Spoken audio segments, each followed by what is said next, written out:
Yes, we are. We are live. It doesn't look live. Yeah, we are. Hey, it's kind of live. Hey, see me? This is producer camera. Right For God's sakes. Producer A camera. producer camera? Yeah. Well, we're going to try the new format. We're going to try it once again, and we're going to spin circles around, go upside down. This is what I'm told professionals do. And I've been instructed that this is how professionals behave. I'm sure that if that's correct, that every professional has some shitty little kid down here fucking up his world. If that's true, then I'm on the right path. Okay, so where to begin? Let's begin at the top. Someone became a member. Workflow Nonsense became Bottom of the Glass Nation member. Now, there's something to be said for that, and I'm going to fuck this up a little bit. Workflow Nonsense was somebody from lunch. Yeah, we had a lunch date. I remember being there. It was on Facebook today. And he said, my name in YouTube will be this. And now I'm supposed to remember what his other name was, because then it's, my name's going to be Workflow Nonsense, and remember from Facebook. I don't remember. I don't. This goes back to me, kind of Generation X, kind of living in my own world. I will admit there's a problem, okay? And by that, what I mean is that it's a problem that Miss Liz, our new entertainment director, is figuring out. Because Allie, all of a sudden, like about 3 months ago, she goes, I realize when I text you 4 paragraphs, you don't read it. I said, no, I don't. I look and you sent me 4, 5, 6 paragraphs of shit. And she says, but it's really important. It's stuff that we got to know. It's moderator stuff. It's stuff that I need to have figured out. And I'm like, yeah, I don't know. I read like 2 sentences, and if I'm not hooked on it, I skip it. So now she gives me things in little bites. She gives me little things like this. Well, now Miss Liz is getting that, except no one's told Miss Liz. Miss Liz writes 2 paragraphs, and then she's like, did you get my message about the changes and about the thing? I'm like, I don't know, maybe. Was it more than 4 words? Then I don't know what it said. And Allie was on the phone. She goes, tell her that you don't listen. I said, I'm not going to call up Miss Liz and say, by the way, I don't pay attention to shit. Why would I do that? But that's exactly the direction she goes. Now, I also know that I fucked up. I'm supposed to open up a document or something. Hang on. Because Allie will blow up my phone. I'm supposed to, something where she can write stuff down and erase it as she goes. So I'm looking for these mysterious fucking, let's see, passing notes? No. Is that it? May 10th? Yeah. Now it says, oh, good job. Okay. It says yes. Am I on the right path? All right, good. So, but you see, I do have a problem with that, is I can't, shit. Hang on. That's going to be, I can't look at your notes. The way the kids got this set up, I can't do it because I'm not on anything here. Okay, what did you got here? Okay, well, look, you got me here. You got the chat right there, and then she wants these minimized somewhere where I can see them. Bam. What are you doing? Whoa. Oh, look at that. Whoa. Yeah, you see? What? Oh, wait for it. What? Oh, hold on. We're not done yet. Oh. But then I lost all my chat. Hold on. There, I got a little loud. What'd you do that for? So it's easier for you to... Now I'm all blurry. Does everybody see me blurry? That was me. Sorry. I did that because I usually do that on my screen. Okay, So no, hold on. What are you doing? So I do this. Yeah, I got it. So you move Allie over there, move me over here. You can detach the chat. Yeah, do that. See, that's what I mean. And then we could put it somewhere else. Hey, man, I need you to...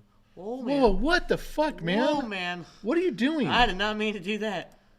Bam. Look at that. Now, where am I? If I click here, you are right. Boom. Now, where's the chat? What are you doing? What the heck? This is why Max sucks. Okay, hold on. It's right here. This is perhaps something you should have worked out before you started fucking with my day. I didn't know you were passing notes in class, I didn't know. She told me I had to have this thing up. Okay, I'll get it from here. I got it now. That's right. There's 3 there. screens. Woo! I got it. Shut up. There we go. The fuck out of here. God. This is why technology blows ass. This is why Max sucks. We never had shit like this for problems when I was growing up. On my producer cam. Screw you guys. All right, I'll figure it out. Fuck it. God, I don't know what's going on. All right, yeah, you guys are all talking to each other. Good, because there's nothing going on over here. Some people's kids, I swear to Christ Almighty. All right, so where was I? I was saying, you know what?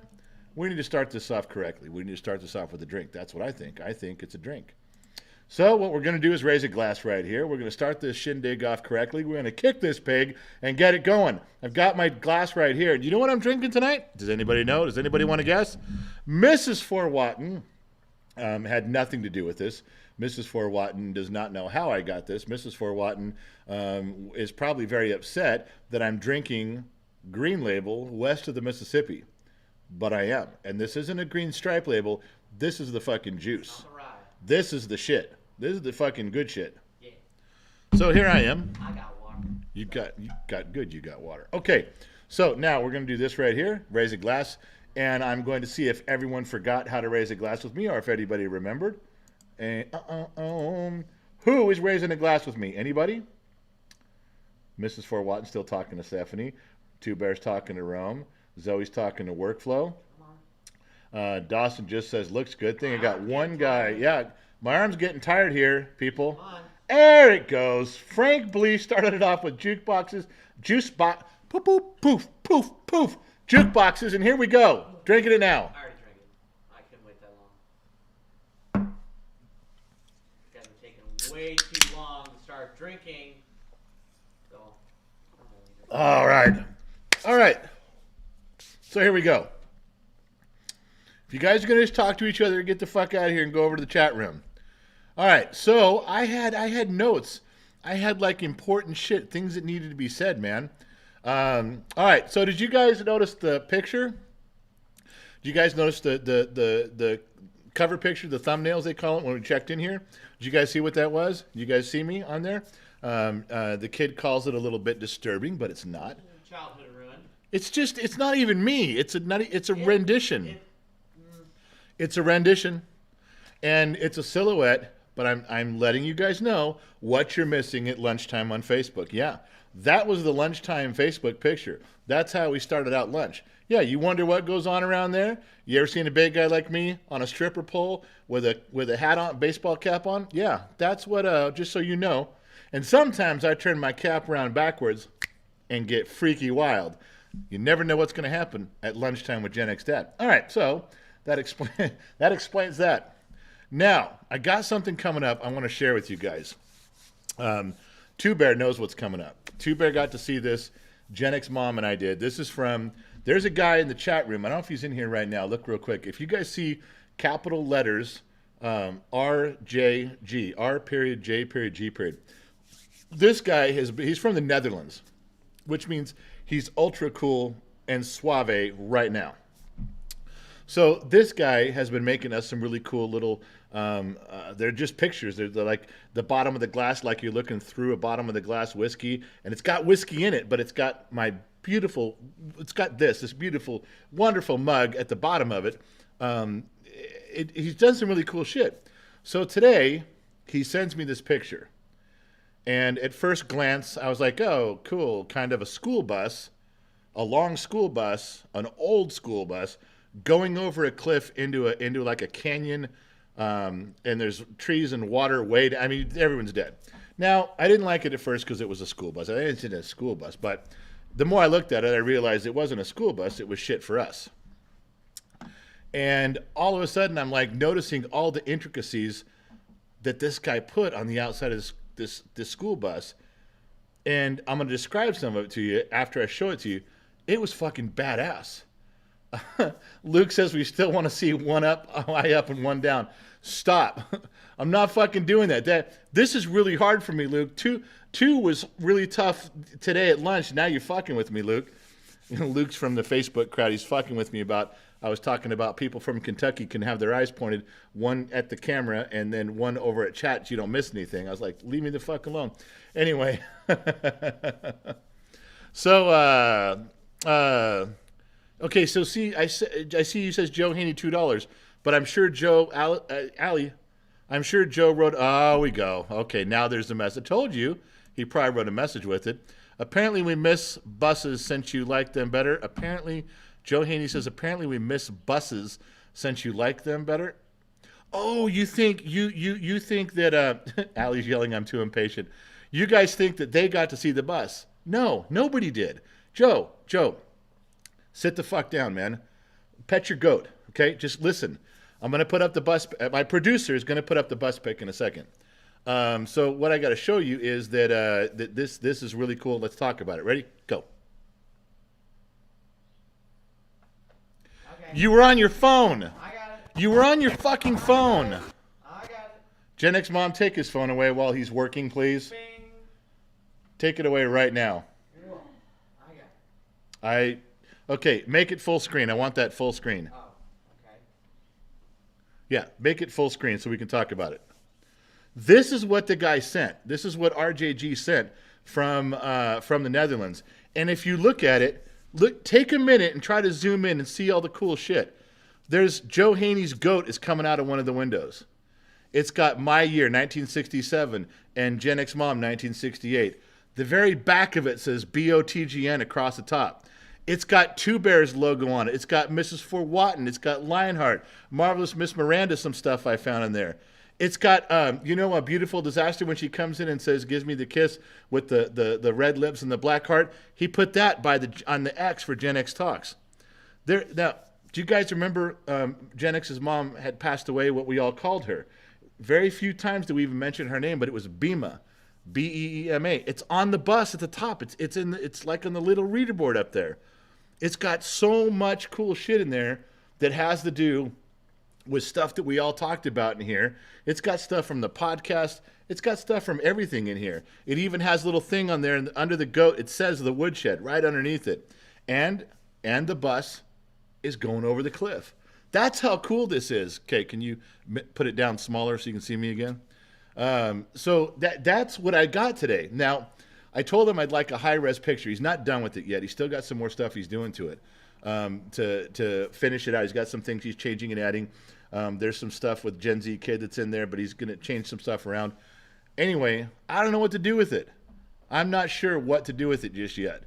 But I printed out one of them on some glossy paper, but he's not done, and I didn't have a high-res picture. I think it'd be a cool picture to do something with.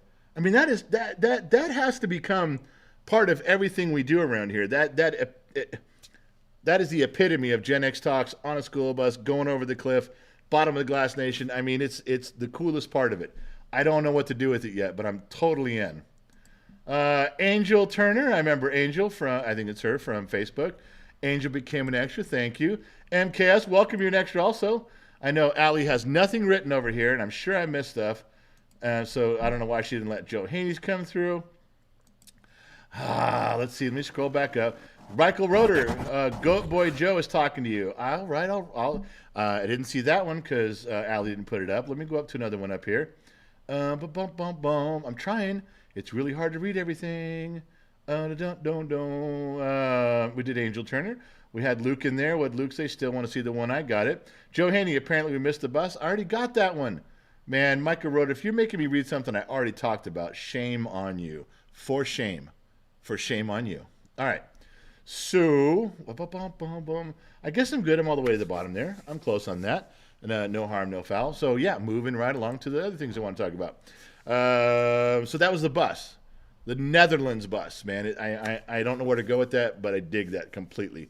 And thank you to RJG for making that and for revamping it and the high-res stuff. I really appreciate it. I did go to a new print shop today, and I was talking with them, and they said they could take that bus, detail for detail, color for color, and they could put it on a shirt, like on the back. And I don't know what the saying would be or the phrase. I don't know how we'd use it, but I don't know. I don't know if it'd be too expensive to even do, but I'm having him mock one shirt up for me just to take a look at it. So now you know that. See all the cool information you get here? This is the shit the outside world does not know about. The civilization that surrounds us is not privy to all of the inside information, man. Yeah. Okay, another announcement. We're still on announcements. We haven't got past announcements yet. The goat shirts and the shed shirts are coming soon. Yes, it's true. We're doing the goat shirt, like I bought a goat, or Buford the goat saved Buford, or I bought a goat for everybody who's helping with the goat project. One of those is coming. The mock-ups are coming, so we can talk about them. The other one is the shed. Now, there's going to be a really cool Gen X Talks. I was sent to the woodshed, and it's going to have little Joe's name on it and the little lock on it and stuff. We're not going to see what's inside, but it's going to be similar to the outside. We're going to base it on what was given to it. Remember, you guys seen that on some of the Patreon. Patreon had some up there, and a few made it to the membership here in YouTube on the community section. Well, that's going to be one that we put on the shirt. But the only way I'm letting you even buy a shirt is if you've actually been to the woodshed. I'm going to have to send Joe Haney one for free. Joe gets one for free because he lives there. Okay, that's only fair. What are you doing? I'm putting the alert box back, remember? Oh, well, don't. It took up quite a bit of the screen. That's where we did this, dude. That's where it goes. But if they write a paragraph, then screw them. But they're covering my beautiful face. Well, tell them not to write a paragraph. I can't do that. Make it an inside joke. I can't do that. Anyway, so you can only when we mock these up, you can only buy one if you've been sent to the woodshed, and you're going to have to prove it. You have to screenshot something where I sent you there, or put a video clip like remind me on this at this timestamp on this live stream. You sent me there, fine. Or get Allie, if Allie remembers, or Mrs. Fort Watton. If they remember who's been in the woodshed, then I'll believe you. But I'm not coming up with some dude who's never been in the woodshed before and going, oh, I want a shirt, I've been in the woodshed. No, not even for sale for you. Strictly a members-only club for who's been in the woodshed. That's right, members only, just like the members-only jacket, but not. So there's a difference. Eric Leroy, that's cool-looking bus, and thank goodness it's a long bus. I'll have a drink to that. Yeah, it's going to need to be, isn't it? Kyle Carter, $5. Let's see a garage tour video. Would love to see your tool collection, except the Milwaukee. Yeah, there's some cool stuff in there for sure. It's just regular tools, but I know people kind of dig that kind of stuff, so that's good. We can show some of that sometime. I know there's people have been asking about Gen X Mom's cast iron collection too, so we will try to address that at some point. Anyway, you only can go in there. Joe Haney, why ask them? I know who's held the goat. Joe Haney, don't need to ask anybody. I know who's touched my goat. But, Joe, not everybody wants to go to the woodshed and fuck around with your goat. In fact, I got a feeling a lot of people that went to the woodshed got right inside, faced the door, and just Fred Flintstoned it like this, trying to get out till the door got open. I'm going to say there's people that didn't even dare turn around. Just my personal opinion on the matter, but I bet I'm fucking right. Yeah, it's a true story. Skyline, these guys don't know what a members-only jacket is. Come on, Skyline, not everybody's that fucking young, right? You could dismembers only? No, come on, you guys know it. That wasn't a joke that went over your head, was it? Come on, you guys know what that is, right? Terry M., did you ever get my email? Terry, I cleared out my emails today. I went through all of them. I thought I did. I went through a ton of them. I'll have to look again. If you didn't get a reply from me, I answered tons of emails in spectacular fashion, I might add. I didn't just go, thanks. No. If you wrote something, I took time. I took a lot of time. And spelling's hard for me, so come on, man. Give me a break. Mrs. Fort Watton, I was the first one sent to the woodshed, and I want the very first T-shirt. Please, please, please. Yes, I am begging. I'll definitely buy a bus ticket. You were the first one in the woodshed? I find that hard to believe. First of all, I would have been afraid to send Mrs. Fort Watton to the woodshed. That's like telling your teacher to stay after class, because she's in trouble. There's no way you were first one in the woodshed. Were you really? That cannot be true. That cannot be true. Don't Mrs. Fort Watton in the woodshed, Terry M. Please, Terry, if you didn't get a reply, send it again, because I literally looking for everyone's email. I went through everyone today. I did. I sat down and tried to answer all of them in the Gen X Dad one directly and the Gen X Dad at Gmail one. I went through both of them. Maybe I missed one or I didn't get far enough, but I answered every one in there, I thought. Fizz Crank. Good evening, General Bossman. First time commenting from Georgia, born in 1972. Raised by my grandparents. Love the channel. Thank you. Thank you, Fizz Crank. Just pull up a chair, grab a drink, and just lay back. You don't got to comment. You can just enjoy the ride. right as it goes off the fucking cliff. Dennis Fox, $4.99. Here's to one of the whiskey fun, good old country boy from Kansas. Now that's what I'm talking about. That bottle's going to be running dry soon. We got to step up our whiskey game. We have to.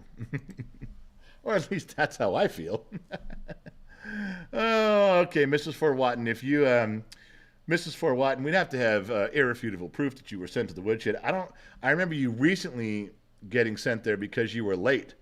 Because you told me, you lectured me on the phone about making sure I was going live because you missed it. Then it took like 45 minutes for you to even show up. So, not sure about the rest of it. Bum, bum, bum. MKS, veterans for the woodshed.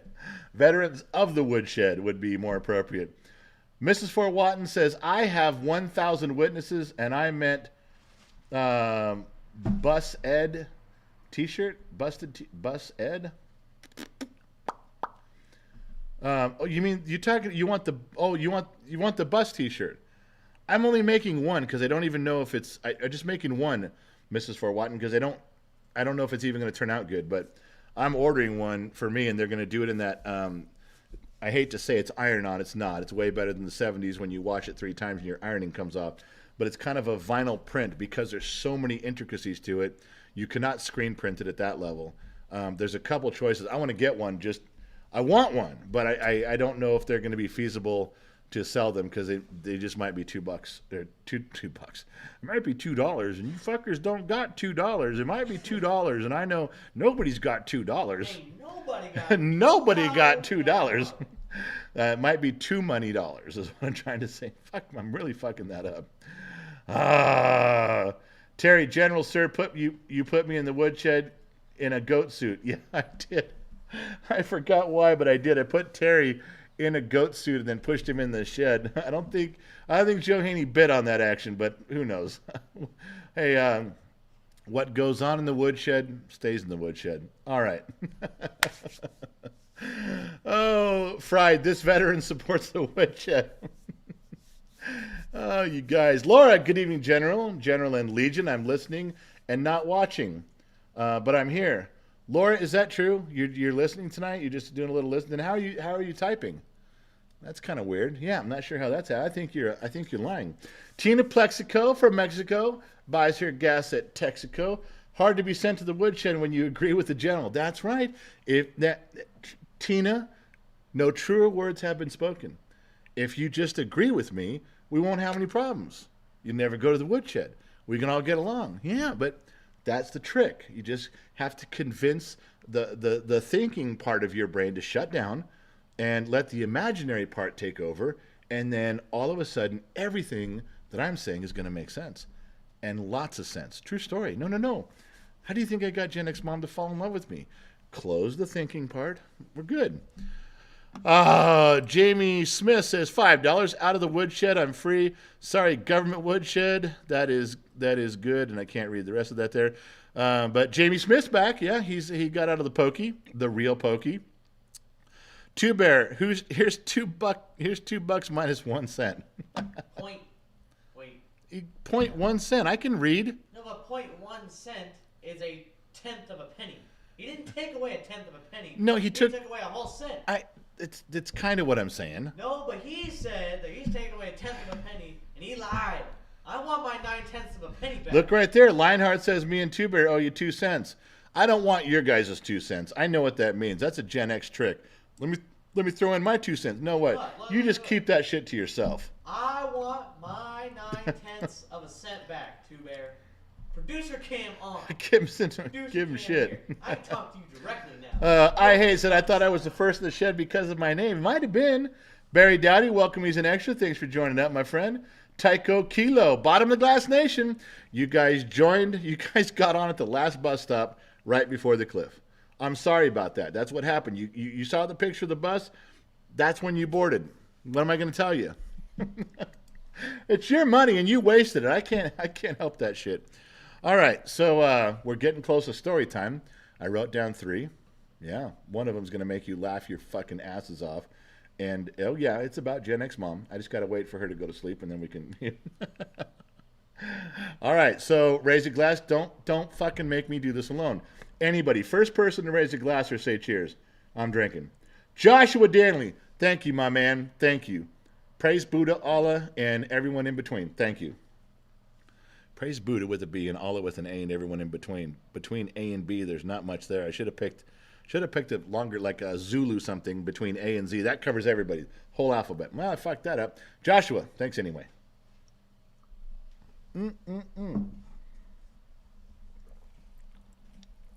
Oh, yeah, training wheels. Shut up. Leave me alone. I don't want to hear it. Okay. Boom, boom, boom. Clayton Cook says, sounds like we're going to need a much bigger woodshed. I don't know, man. This one's pretty big. It's got tables and chairs and it's got stuff. Who's going to build the new one? Do you know who's going to build the new one? It's either going to be me or it's going to be Joe Haney. No. The guy who built the woodshed's name was it was Can't never not rain. Can't never not rain or something like that. Yeah, can't never not rain all the time. In Afghanistan or Cuba. Can't not rain Can't not rain. That guy will build us That guy can't not never rain all the time ever is going to build us another woodshed. Joe will have his own personal room. Joe Haney needs to be in a cellar. There's got to be a trap door with 2 eyes looking, 4 eyes. The goat and Joe Haney looking up. You open up the trap door of the woodshed and look down. There's 4 eyes looking back. Joe's and the goat. That's what needs to happen. Once the goat comes back, I'm going to take him away from Joe. He will be safe now. Cave Bear, cheers. Got Miss Kirkland with me tonight. Wait a second. Cave Bear, are you Kirkland? Are you the whitest guy I know? Are you the whitest man I know? You might be. I'm just letting you know. All right. Tycho Kilo, couldn't find my debit card, General. That's why I got on at the last stop. Well, I'm sorry, but you joined up. When those bus doors closed, did you see the smirk on my face? Did you take a look? Because you just spent your hard-earned money on a on a bus we all know is going to miss the corner. It's not going to turn. We're all going way too fast, screaming and yelling. If you're at the back of the bus looking forward, let me paint this picture for you. The scenery is going by like this. This is what's going on, okay? Going back and forth? Right? No, I can't do this, so just shut up. Scenery's going by like this. When you look out the windows, it's making that sound too. And the corners, we're barely hanging on. The bus is tilting. But if you're at the back of the bus looking forward, there are beers and waters and juice boxes and bottles of whiskey flowing. There is topless women standing up and screaming and hollering out the windows. It is a hootenanny. I shouldn't have said hootenanny. It's a... don't look at me like that. It's a hootenanny. It is. Shindig. Yeah, it's a shindig. If for you youngsters, go look up what hootenanny is. It's a get together. Oh, that's a dumb thing. Get together. It's a little. Hangout. Come on, hangout. Well, get together. Shindig. Shindig is awesome. Like It's a hootenanny. That's. Shindig sounds like we're gonna go down in our Volkswagen. We're gonna. Yeah. In our Volkswagen. Volkswagen bus. That's right. With our hippie signs and everything. That's what a shindig is. That's right. Man. Smoke our weed. Barry Dowdy, welcome. He says Joey dropped the $1.98. Thank you very much. And I hate. We talked about that one already. Al, you're so far behind. I mean, more than usual. Try to step up your game, girl. Put the drink down, okay? Okay, look at your drink. So yeah, if Cave Bear is Kirkland from Facebook, he is the whitest man on the planet. That's what I'm just gonna let you know. All right, where do we go here? Tomash, the general, has a picture with me, machete, asking to publish it here. I got to be careful, Tomash. You try to beat me up about Facebook about that, but you got to remember that picture of you with that machete, you, the Israeli with all the tattoos and the machete, is badass. That was fucking cool, but if I'm going to get banned from a channel or from a platform, it's going to be from shit I'm doing, not from shit you're doing. Except for that one time. Except for that one time. We don't talk about that. Mrs. Fort Watton, and that, do you guys notice the Mrs. Fort Watton, that teal colored with the white M, was on the back of the bus? You know the Google default? Did you know? Yeah. Wow. Yeah. Are you making fun of Mrs. Fort Watton's little logo for her name right there? Yes, well, I'm doubling down. It made it on the back of the bus, Mrs. Fort Watton. Yeah. General, with all due respect, if I wasn't first, why did Captain Rain depict me in the effing woodshed with Joe Goatman Haney? Wow, that's as close as Mrs. Fort Watton's come to cussing. She wrote effing. Better watch out. I know. She's getting a little testy right now. I'm thankful that she's 3,000 miles away. Not that she couldn't just text Gen X Mom's phone and get a frying pan to the side of my head from 3,000 miles away. She probably could. I will record it. Let me clear my throat again. I do apologize.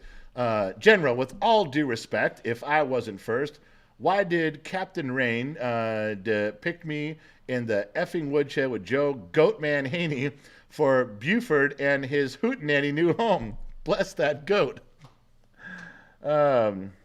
Well, you're not going to like this answer. Mrs. Fort Watton, you are not going to like this answer. He did put Joe in the shed. He did put a goat in the shed. Okay? He did put a girl in the shed. I named the girl you. I wasn't assuming anything, that you look like her, that you run around in your bare feet in woodsheds like her, or that you like to hang out with Joe and goats. I'm just saying that when the pictures came to my screen and there was a woman, I already knew who the goat herder was. He was over there in the corner petting the goat, and Joe and the goat can say it's nice. We keep them over here. But the woman, I kept staring, going, I know who that is. That's Mrs. Fort Watton. Yeah, that's the way I decided it. So if you want to be mad at anybody, you can be mad at me. However, that does debunk your entire orange block of turning my screen on. So let me turn that around. Mrs. Fort Watton, with all due respect, I named you. And it wasn't because you were first. I really don't know why I did. You're on my mind. Sorry. Jamie Smith, Jamie Smith dropped $5. The woodshed better than real bars that don't serve whiskey and stick you with Joe Haney all day. Yep, I agree. But you get what you get, Jamie. You don't want to do the time. Don't do the crime. All right. What did I miss? Dawson. Michael Dawson's ringing the bullshit bell. Bong, bong, bong, bong. He's going to wear it the fuck out. Whatever. Dum, dum, dum. Aren't you going to give your speech? That bell can only be rung. That bell can wear out. That bell can only be rung so many times. It's a mechanical instrument, and once it's done ringing, it's broken. You're going to break the bell? Dawson, you're going to ruin the fucking bell? You're just going to wear out the fucking bell? That bell is a mechanical item. It does have a wear-out date on it. Just like that Xbox. Trying to play cards with my brother's kids. Okay, so if you want a goat shirt, we're going to put those up. But the shed shirts are only for those who've been in the shed. Joe's going to get a free one no matter what because, well, Joe fucking lives in the shed. And, okay, Allie's just doing something in here. Mrs. Fort Watton, oh shit, I was just some random chick, man. Mrs. Fort Watton, not in my book. You're not just some random chick. I honored you with the title of the first woman depicted in the shed. Well, this is like ancient history. This is the first woman ever predicted in these ancient paintings of a woodshed. Yeah, you're welcome. And don't you forget that. That's right, you can thank me later. You can take back all that nastiness and you can thank me. I think. I mean, you did end up in the woodshed with Joe. You should thank me for that. Well, you should thank me for choosing. Well, who else would I'm going to peck? Like, he's not interested in Miss Fort Watton. He's interested in that joke. That's right. Oh, there's so much wrong with me right now. I got to stop. All right. Okay, so Allie's done yelling at me. I got like 20 things on my list, and we are literally at number 2. That's as far as you guys have let me get. All right, I'm done. I got to drink. I can't do this anymore. I can't. No, you guys make me drink. You think the kid makes me drink? You guys make me drink. Oh, all right. $5. Coke 07. $5 for the whiskey fund. Will the shed be the new studio? Oh, yeah. Gen X at the shed. You know what? That brings to light the topic. We are still doing a members only live stream. We got to talk about something, and I got to ask an opinion on how to present something to the masses. And collectively, if I get all the members together, you guys are just fucked up enough. I think you can help me. Yeah, it's a project. So, Coke, thanks for bringing that up because that's a good point.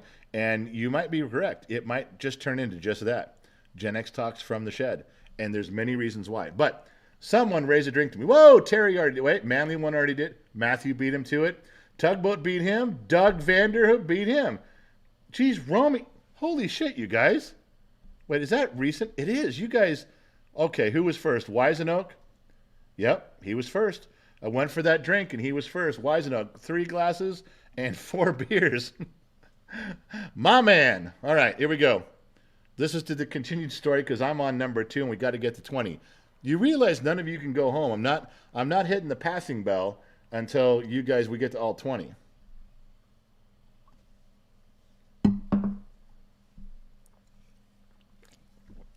You're doing this to yourself. MKS, $2. Living makes me drink. No shit, MKS. Whew. Me too.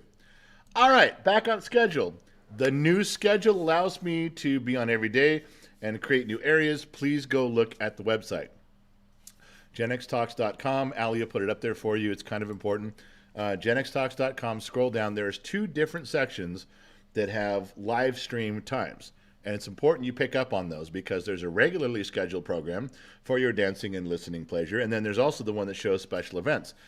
Like we're going to have the big show tomorrow. Yeah, it's a big show scheduled for tomorrow. It's Wednesday. It's the second Wednesday of every month. And the big show, we're going to do something, and Allie will be on board, and Gen X Mom will be doing the side notes. The kid and I will be face-to-face. We're going to try to set it up in the garage where we can bring some cool stuff out there and put it on display for you. We'll see how it goes. We're still working that part out. Don't hate us. We're figuring it out. But it's a big show. You got to check out the big show. All right. Nightbot, round 1 on me. Cheer, General. My man, Nightbot. Thank you. I'm putting that in the pile. Mr. Bumfiddly, a member for 3 months of the Bottom of the Glass Nation, my man. Is that the basketball player? Hey, Josh Smith. It's It's not the not the Josh guy. Smith. It's just a regular It's Josh just Smith. Josh Smith. Regular Josh Smith. Josh Smith. I know he changed his name to try to hide the fact that he Oh. was impersonate Josh Smith. What did he say? What do you think about the Mandela effect? Really? You want to go in there? That's such a fun topic. Does Curious George have a tail? Does he? Yeah. No. He doesn't? No. How do you know? Because it's in every show, everything's ever been. Curious George doesn't have a tail? He does not. That's Mandela effect.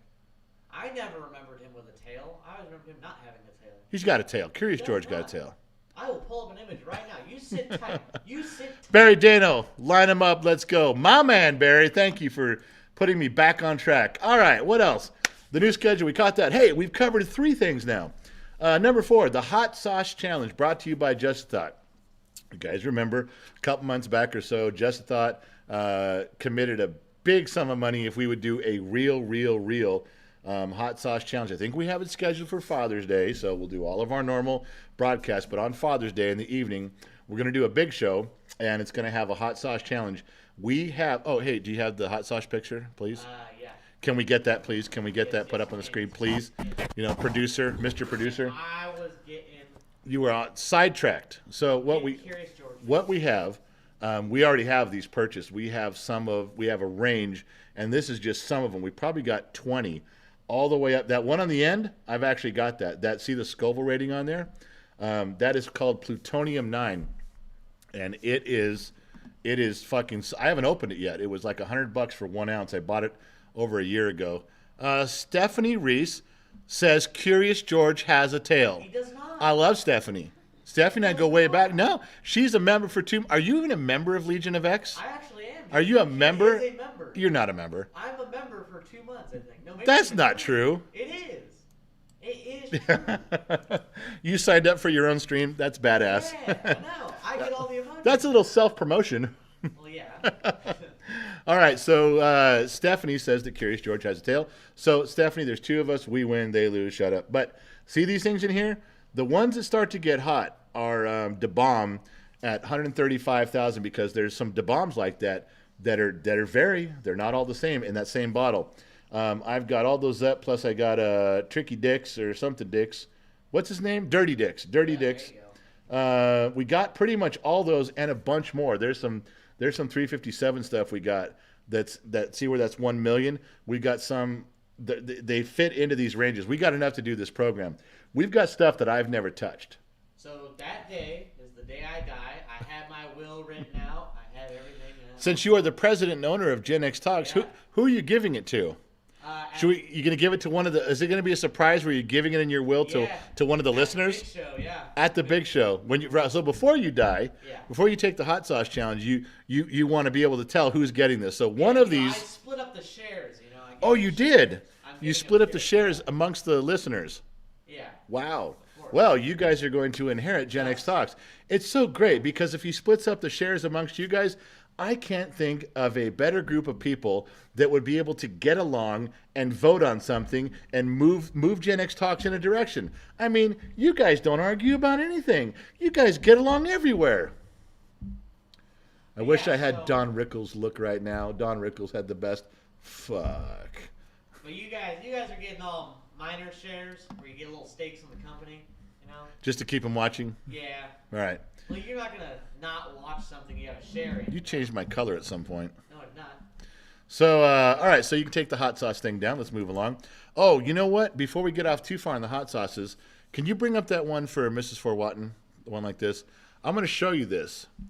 I got this from Mrs. Fort Watton.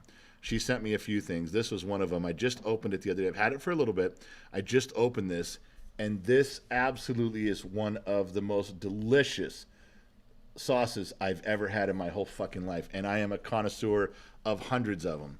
This I'm going to find, and I'm always going to have some of this because I can use this. It's hot, but it's not unbearable, and it tastes so good. It has this the heaviest smoke flavor I've ever tasted anywhere, and I literally put this on everything. No, I'm not kidding. Last night for dessert, I had Twinkies and Oreos. This shit was right on it. I'm not fucking around. Good stuff. Yeah, it's that good that you put it on Twinkies and Oreos. So, I don't know. That's that stuff. You see at the bottom of it, it says it's made in Chattanooga, Tennessee. That means you got to go find it. It's not like they're just selling it at Costco. No. What did I miss here? Stephanie Reese got that one. Joey, no big shows during the week. Yeah, no. Well, we had to pick a time, so we decided that it was going to be the second Wednesday of every month. So that's what tomorrow is.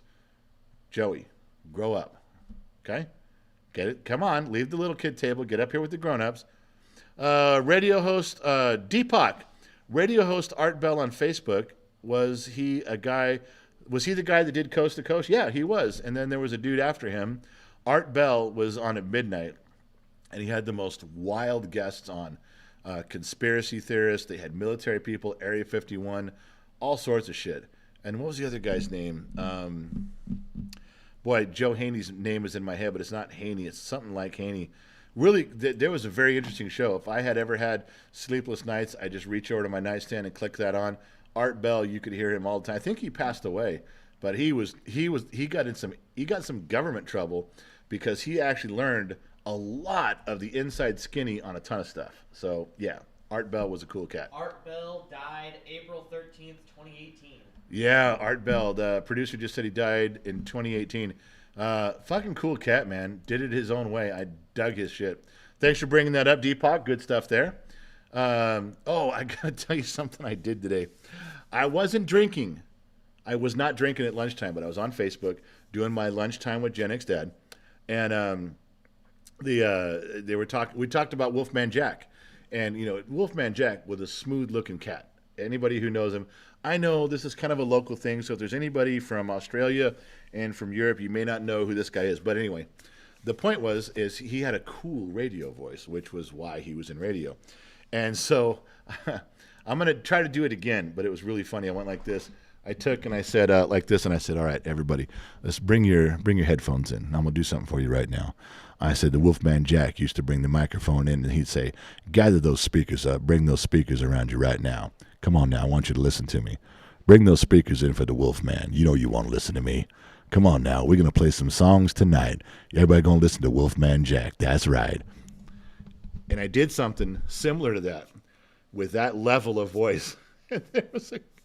I think it was even Angel who's in here now. And she joined. One of the girls goes, okay, that was enough for me. I'm done. Thank you. I don't know if you guys could hear that or not. I don't know if that was any good or not. It seemed good on my end. Was that not good for you? It was good for me. Excuse me. Hold on. Producer cam on. Producer's on, yeah. Two Bear. Oh, can't call him Two Bear anymore. He's changed his name again. To what? Well, there's something way more weird. 2 feet? 2 feet. I called you Wolfman Jack. All right. Double meaning. First off, obviously he has 2 feet. I saw him. And then, second of all, the alley thing. That was freaking weird. Okay. Anyway. He's a weird guy. That's for sure. Well, Fuck Two Bear. Goodbye. So did you guys catch that? Did you newspaper? Oh, there we go. Lionheart. I got a voice for newspaper. Thanks, man. You know, this is why you're not allowed on Facebook.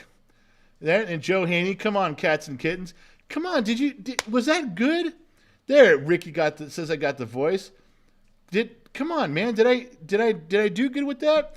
Angel says yes, awesome voice. Angel, see, I did that for you. That was you and I earlier today on Facebook. Thank you. It sounds interesting. Okay, we agree. My wife got most just over. Mr. Fatty says my wife got moist. He wrote most just overhearing me listening to that. Yep, it got a face for radio. Look, that was pretty good, right? Yeah, the Wolfman died in his driveway. He did. You get. I thought that was good. I wasn't imitating Wolfman Jack. I was saying, did my voice reach the level of attention you would give a guy like Wolfman? Were you drawn in? Did you stop what you were doing? Women, at least the guys are being assholes. Women, could you at least give me a pass on that one? That was clean, right? I mean, that was, I'm not saying like on Facebook there's going to be a girl that goes, thank you, that was enough for me, I'm done, thank you very much. But there was something there, right? A little something? Josh Maddox liked it, thank you. Well, that's all I'm looking for. I'm literally sitting around here fishing for a compliment, fuckers. Come on. You can't tell when a guy's hopelessly lost in his own words? Oh. I guess I'm not doing it for Lionheart. And Medina still loves me. It was pretty good. You took my man card earlier because you needed your man card gone. You were talking shit about how much you loved me and stuff or something like that. I don't know. I'm drinking tonight. Leave me alone. Leave me alone. There we go. Two Bear says I rocked it. Bartaloo says it's okay. Hey, Josh Maddox, I've worked in radio, and that was clean as fuck. There we go. Josh Bell gave me the thumbs up. All right, see? Yeah, what's up? That Corpse Husband comment, really good, because Corpse Husband is a literal streamer whose whole persona is him having a super deep voice. Oh, the Corpse Husband, producer's chiming in. Yeah. Next week, producer's going to have a microphone. But you said the Corpse Husband comment was cool because Corpse Husband is a famous streamer that talks about, he does his shtick on having a deep voice. Yeah. All right. Then I'm in good company. $5 for Mrs. Fort Watton. General, your Wolfman was headline hot. All right. I'm gonna send that little voice to. I'm gonna record one and send it to Mrs. Fort Watton. Why are you looking at me when you say that? I was gonna have you record it. No. I'm uncomfortable with you even doing it. I'm like, what is going on? All right, I got a drink. All right, shut up, Mr. Producer. Sorry. This sucks. I'm ruining my kid's childhood while I'm entertaining you. I hope you guys appreciate this. I've damaged my entire physical life form and career over. Fuck it. I got more kids. I can ruin one. That's not a very good mindset to have, personally speaking. I advise against it. All right, Manly One, drop some shots there. And Scott S. says, yes, sir, boobs, whiskey, and truth. Thank you. Go smoke a toad. There she is. Smicky Smick. George Norrie. That was the other voice, not Haney. Norrie. See? I got the Y right. David Ward says it's a perfect mindset. David's on my side. If I've got 8 kids and I fuck one of them up, I'm okay because I've got other ones. 7 out of 8? Yeah, 7 out of 8. So if I do 7 out of 8, I'm okay. If one I fuck up, I'm okay. 90%. That's good. Yeah, it's a good average. How successful were you at raising kids? 90%. Oh, Lionheart says, your voice is amazing. Just my 2 cents. Thank God we finally got those 2 cents to throw back on the pile. MKS, just say the word and I will ruin mine's life and make it even. Now we're ruining other children's lives. There's MKS got some kid at home in bed, didn't do anything wrong, and that guy's going to go wake him up and ruin his fucking day. That doesn't make it worse. If you kill one guy, you're supposed to save another guy to make it even, not kill another one. Oh, my God. All right. Hot sauce. Allie's typing here. Hot Sauce Challenge brought to you by Just Thought coming soon. Okay. I am not ready to tell that mom story yet. I'm going to skip that. We'll come back to number 8 is a mom story. We're skipping that. We're going on. Mrs. For Watton Hot Sauce, we covered that. All right. So, do you have that picture of that sign factory we went to today? I got to tell you what happened today. I need a drink, and then I got to tell you what happened today. And Gen X mom went with me. I think she was trying to whore herself out today. I'm not entirely sure. So we went to another print shop today. And it was a lot closer to the house, and so we go over there. Big outfit here in town, been around for a long time. Never had the occasion to use them for anything, but this time we thought we'd stop by. It's kind of a blurry image right there. Sorry about that. It's my fault for getting him a blurry image. But and it's falling slowly for some reason. There it goes. It's all right, dude. You know, gravity's a little weird in Streamlabs. Yeah, okay? gravity doesn't. Gravity's weird in It's really hard Streamlabs. to hold on. Oh, I'm dropping it again. Hold on. Okay, we got it. So sign factory. So we go in there and we start talking to him at the front counter. I think her name, Gen X mom. What was her name? Penelope. I'm gonna fuck up the other dude's name, but and it's really the key guy in the story, and I'm gonna really fuck that up. But so anyway, we go into Sign Factory today, and just first time in there, and just turn it in and say, hey, we got we got some T-shirt ideas and some stuff. Do you guys do T-shirts, and can you help us and do this? And as I'm talking at the front counter, from one of the back rooms, this cool cat rolls out. I want to say he was probably maybe like in his 30s. And dude with a fucking cool goatee and the slick back hair, and he just walks out. He's like, "Man, I knew that was you. I knew it was you. I fucking knew it, man. I heard your voice, and I knew it was you." And then everyone stops, like, "What are you talking about?" And he goes, "Yeah, man, it's your shirt and everything. Gen X Talks, man." And then the owner of the company, who turned out to be this overbearing guy from Boston, because he's a Boston Red Sox fan. So every description of this man is going to be low. Like, this overbearing guy. I could have said this boisterous man, but he's from Boston. He likes the Boston Red Sox. He likes New England Patriots. So he does have a condition that hasn't been addressed yet. So every comment about this cat, as cool as he was, I'm going to pretend he wasn't cool, and I'm going to this man. All right, so the cool kid comes out. He's like, "Hey, dude, it was these guys." So he starts showing the people that have no idea who we are. And he just shows them the videos and stuff. We continue talking at the front counter. And so the guy, the owner of the company, comes out and says, "All right, now I want to show you something." All right, I'm down. Now, as much as I want to try to talk this guy down a little bit, I fucking can't. First of all, his business is clean.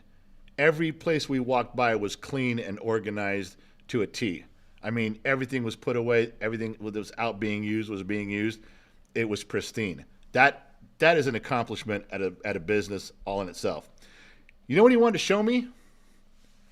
He had a personal stickers and everything. His name, his shit on there. Personal fire engine. He knew where he knew the fire engine started in Long Beach for 15 years, and then it got sent to Albuquerque. He knew the history of this fire engine. Every piece of it was polished perfect. Every gauge worked. Every valve worked. He had a built-in huge stereo system outside to flip up a panel. A TV, flip up a panel. He had beer taps put in this thing with custom fire hydrant taps on it. All right. As much as I don't like this guy and all the problems I'm telling you about him from being from Boston, he's one fucking cool cat. He had a fire engine. I mean, I want a fire engine. I do. I want one bad. And as much as there is a problem with people from Boston, Allie, sorry. Yeah, Allie, like our moderator, this fucking cat was cool. Now, we had a little... I'm not saying that during the course of these conversations that we were one-upping each other, but we were close to whipping out our dicks to see which one was the biggest one. Let me tell you how I know. So in the middle of all this, when I'm trying to get ready to leave, we go to shake hands, and you know what he does? He does this. He pulls back his hand, strokes his head like this, and turns around, turns his back to me. Yeah, he did that. When he turned back around laughing, my hand was still out there. Now men know what I was doing. It's like, I'm not leaving until you fucking shake it now. I didn't put my hand down like I missed it. I didn't put my hand down I left my hand right there like, shake the fucking hand, dude. He had no choice. What was he going to do? There's people around. He turns back around and my hand's still there. But he kind of got me on that a little bit. You know, point one for the guy from Boston. So then we're later on, we showing us some other stuff, and I really have to talk to Liz about this. This guy has a place for all of us to meet, eat, hang out, and a stage. We could do so many cool things in this one place he's got, and it's pro. He's got perfect surround. He's got lighting that you wouldn't believe inside this thing. It's fucking badass. He's got a working bar on one corner of it. It's fucking phenomenal. It's really cool. So at that time, you know, we kind of been bantering back and forth, and he was one up on me. And so I said, listen, and I said some comment, and he goes, what was that or something? And I said, and still in front of people, and I said, listen, I know you're from Boston and you're elderly, so I'm going to go ahead, I'm going to talk slower for you. I'll slow down, and I will begin to use sign language for you so you can see what we're talking about. I don't want you to have to worry about it. Well, he had a little snarky comeback, but now I kind of got him. So we're even, right? We're even. Eh? I was playing this cool, man. This older cat from Boston, he ain't fucking around. This guy's got street smarts, not just business smarts. The fucking guy's got street smarts too. So anyway, sign factory guy doing his gig. And then he fucking stole cold laid me out. He fucking gave me something with I couldn't combat. I couldn't come back from it. There's no rhetorical response. There was nothing. And he used my wife against me to do the very last thing to clock me down. He goes ahead and he's looking for a free shirt, and he looks at me like, I don't have one that big. Sorry, dude. Ouch. He fucking hit me. I'm a big guy. He was a big guy too, but I got where he was going with it. So he picks one out for a Gen X mom. He goes, you can have this, and gives it to her and gives my wife a big hug, looking me right in the face over the shoulder. Boom, boom, boom, boom, boom. So she's walking around going, I got a free shirt and a hug. I'm just kicking rocks at that point. So we'll give one to the sign factory guy. The company was really cool. The employees, they felt like family. Maybe they all were. They were really cool out there. We're going to start doing a little trading with them and see. I love the fire engine. I love the banter back and forth. I couldn't have more respect for the guy than I did when I left. I love being there. It worked out really well. And we'll see where it goes. Yeah. Did you just say trading? Like it's the barter system? I said we're going to trade out. Yeah, we're going to do some trading. What are we, from like the 1700s? No, that's trading fur skins for a shirt. No, we're not trading fur skins. Good old No. American dollars.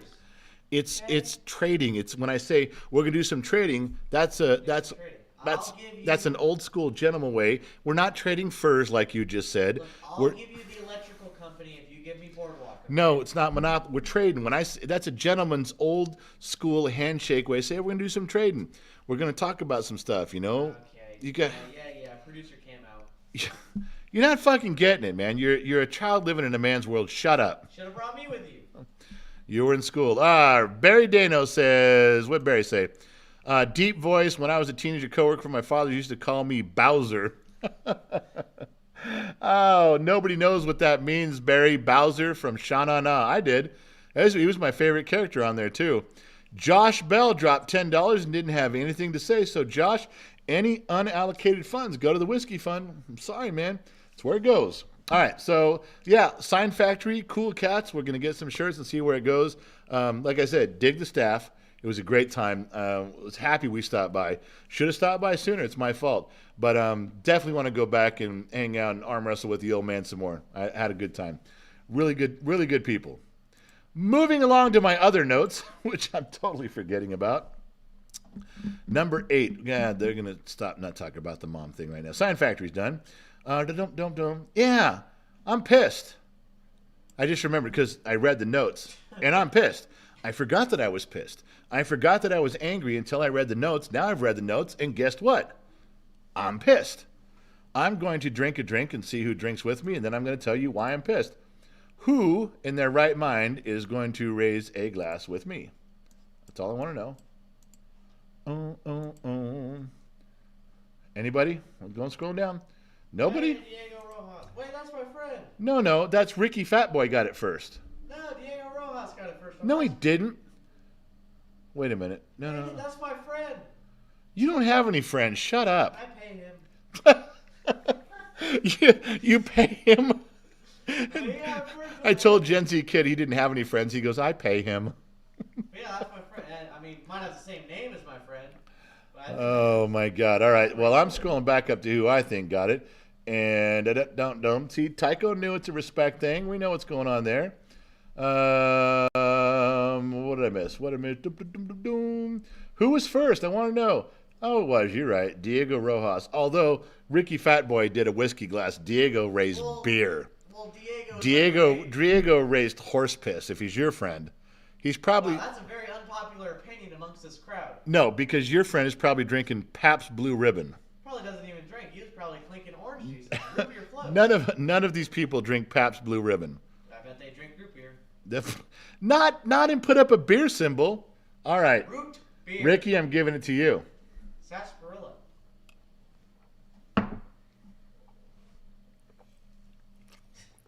All right, moving on.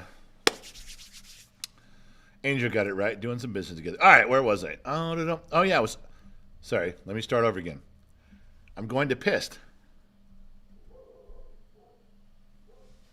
I should have done one of the Streamlab transitions.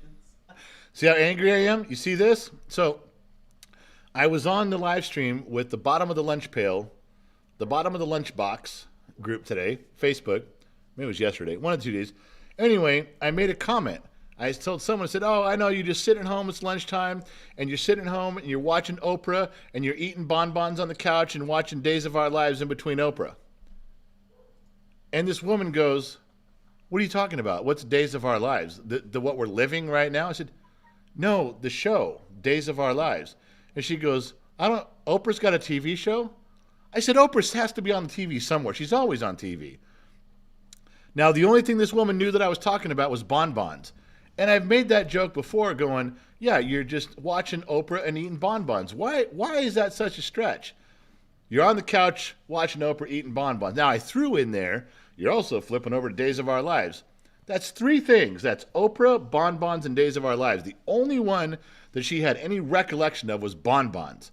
And she was talking about being frozen ice cream, which I don't think they are. Aren't bonbons like just a chocolate that you buy at See's Candy? That's what I thought. So, Two Bear says Schlitz Beer, not Paps. Yeah, bonbons are like ice cream covered in chocolate. See? She was right. So, does no one, is it not on anymore? Shemazel. Kevin, I know where you're at. Is there no such thing as Oprah on TV? Is there no such thing as Days of Our Lives? Days of Our Lives was on for like 40 years. You got to be kidding me. I mean, I'm making a cultural reference here, and all of a sudden people are laughing at me because they're under 30 going, no, dude, you don't know what the fuck you're talking about anymore.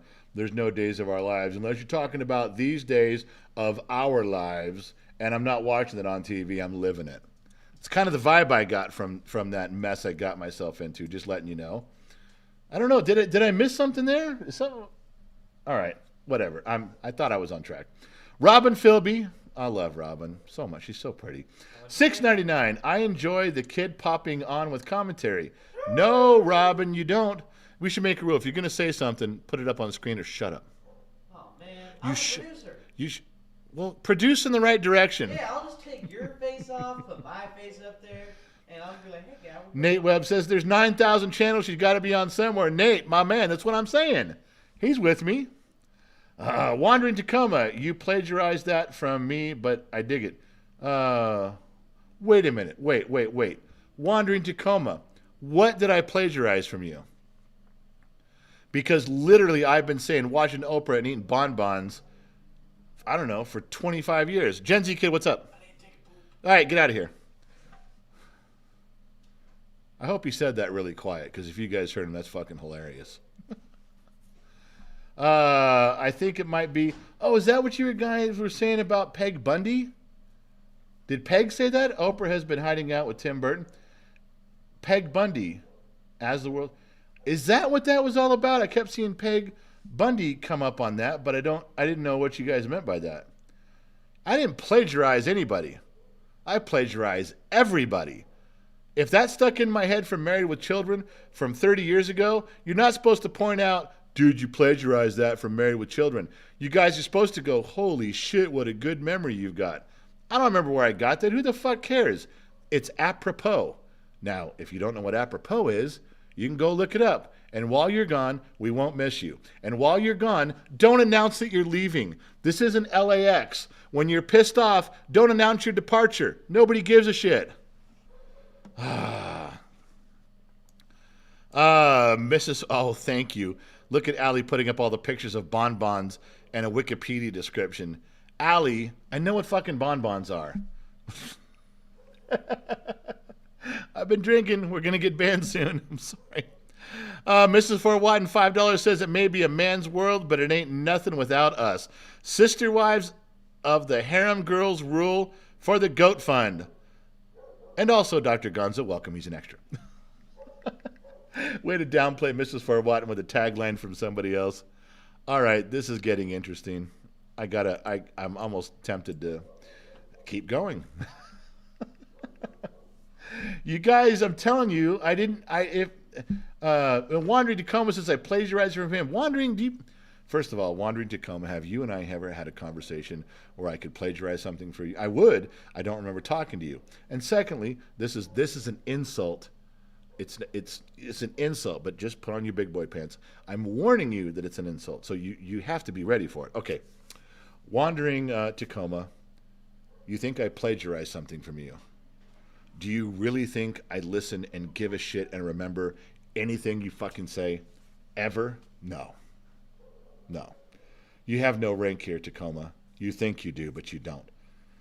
And if you call me a plagiarizer again, is plagiarizer a word? Yes. If you accuse me of plagiarizing, it's a better way to say it. If you accuse me of plagiarizing, sir, I will challenge you. And if you cannot produce evidence of my plagiarism, it'll be 20 paces and a single-shot pistol for you and me.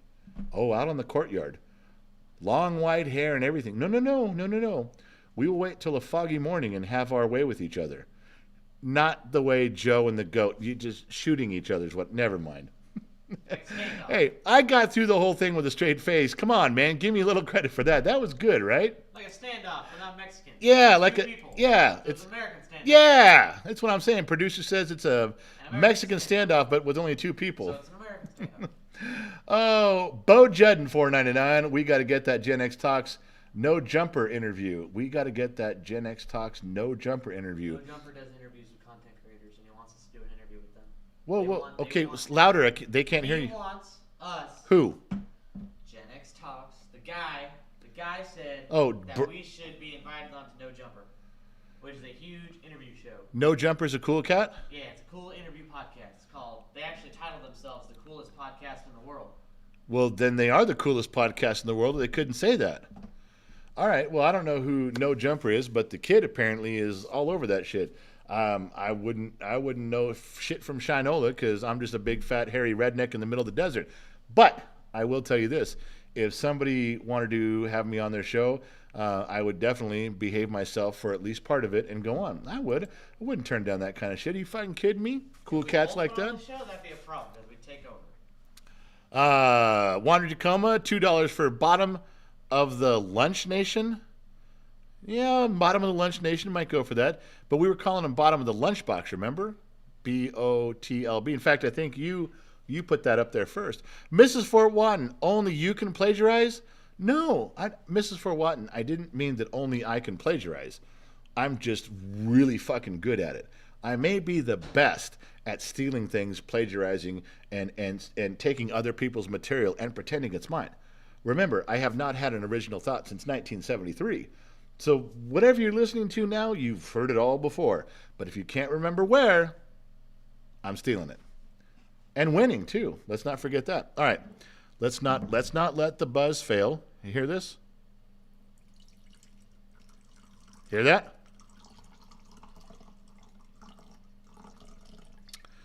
Did that just for you guys. Normally, I do not pour whiskey that way. Okay.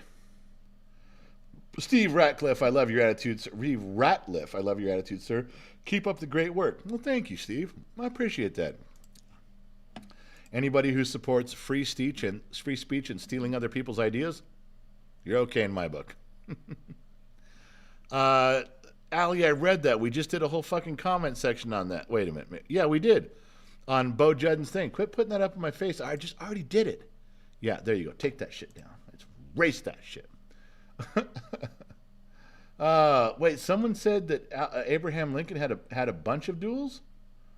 Manly one? I didn't know that he had any. That would be news to me. All right. Fried, only 4 squares at a time, right, Gen Z kid? He just left. I don't know where he is now. He's in the bathroom scratching his nutsack or something. Barry Dano says not plagiarized, borrowed. There you go. Not plagiarized, borrowed. Permanently borrowed. Lost Little Man, by the way, I was just making the connection between you and Peggy Bundy both having really big asses. All right, I could go along with that. I think between Peg Bundy and I think if, to be honest with everybody, I think if we had to put Peg Bundy and I side by side and let you guys judge comparing asses, I think we know which way your favor might fall. Do we not? Yes, we do. Just saying. All right, so Mrs. Forwatton, you are the best, but you knew I quoted James B. Well, perhaps, but I wasn't accusing you. Hey, I'm back, by the way. Thank God. I don't know how we got away. Two Bear, $1.99, but drink bud. I didn't say but I didn't say but that didn't sound right. Did I say that? The kid's the king of that shit. You guys, the drinking game, the most familiar drinking game with you guys, or the European show at 10 o'clock on Monday, Wednesdays, and Fridays, right here on Gen X Talks. You guys drink when the kid goes, but then you guys drink. On mine, it's when I touch my nose, because I get my whiskers and I have to. That's the thing here is that you guys, it's the touching of the face thing. Remember, that was your guys' drinking game, to which I have refrained quite a bit. Except for like 30 seconds ago. Okay. Hey, Jackson Clash says I do not need to cite my sources. Thank you, Jackson. That was well put. Jackson Clash is a professor. You know, and when a professor will come down and tell you that you do not have cliff notes and footnotes and cite your sources, thank you. Jackson Clash, Professor Clash.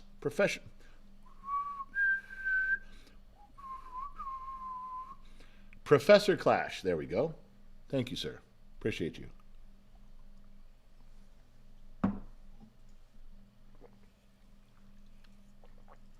Annabelle Madrano, $9.99. First time she says hello. First time supporter, long time listener. Any supernatural stories from the general, personal or from friends? All right, I got one story, a supernatural. I've got a few, maybe three, but I've got one from when I was a kid. It's a short story. It's unexplained. It's a UFO story. Okay. I will lengthen the story only because I have to give you a preface on it. Now, we lived, part of my childhood growing up was in Van Nuys, California. And we lived, and you can Google this, at 7738 Allott Street, Allott. If you Google that right now, 7738 Allott, Allott, in Van Nuys, California. Van Nuys is 2 words. You will see this house is a house that was built in the 60s, late 60s, and it has one big room upstairs, a square just right on top. Now, the houses are close together, and the neighbors had a pool. We did not have a pool. And there was a very long window on the south side of the house, which you can Google it and see, and it looked down into the neighbor's pool. If you Google aerial map that, you will see my room was the entire room upstairs. It had its own bathroom and shower, and it had 2 windows. One looked out back, the small one, and then the big long one looked out south into the neighbor's pool. Why this was important for me growing up was the people that lived next door. There was no father, was divorced. Mother, who had 3 daughters. Yeah. One was my age, so I was probably 13, and then there was 2 older sisters, and they loved to sunbathe nude. They had their friends over and would do swimming around topless, and it was my favorite thing. I love summers where I lived. So this lets you know that I was very adept at looking down into the pool. You can go see this in the Google pictures, not hard to figure out. And it's just verifying my story. Oh, we got the kid. No. Allie put something up there. Yeah, thank you, Allie. That is the house. That little window you see. How am I going to show anybody that? Nobody can see it, but Allie. You'd have to. Well, anyway. Um, yeah. So I'm talking about something no one can see. Anyway, all right, going back. So I could see down inside there. Coincidentally, I could also see down into two of the bedrooms on the side of the house. They were very close together. Different story entirely. So one night, I heard a singing noise. No, singing is not the right word. A ringing noise, kind of a high pitched, like a ring, not a telephone ringing, not a bell clanking. It was a high pitched ringing noise. And I cleaned out my ears. It was like faint, but it was there and it was bugging me. And I couldn't get rid of it. I walked downstairs, went all through the house. No matter where I was in the house, the same noise. All right, now I know it's in my head. Now I know it's in my head because no matter where I go, it's still there. Until for some reason I went and opened up my blinds because out there, perfectly aligned with this long bedroom window, was the landing approach for these airplanes in the distance for Burbank. I couldn't hear the planes. I could see them just hanging there in the sky. Some of my greatest memories listening to the radio, Coast 103.5 at night, listening to music in the 80s, the early 80s, and just watching in the darkness. My room was black, the town was dark. I was up. I was the only two-story house for a long ways. And so I could see all the rooftops over me. And then these planes just hanging there, gliding down. I loved it. That was one of the little things that I loved about my childhood. They were great moments there. So as I went to the window and looked out, just planes land, still got that irritating ringing. I looked down in the pool. Now I hadn't heard any people out there splashing around. If I opened my blinds at night, or the drapes at night, and they were swimming, they had the light on, and the whole backyard had that glow. You guys know the glow of a pool at night. It's that aqua colored green glow, and it reflects off of everything. You guys know what that is. Well, there was none of that. Yeah, Van Nuys, isn't that where Nikki Sixx wrote the song "Kickstart My Heart"?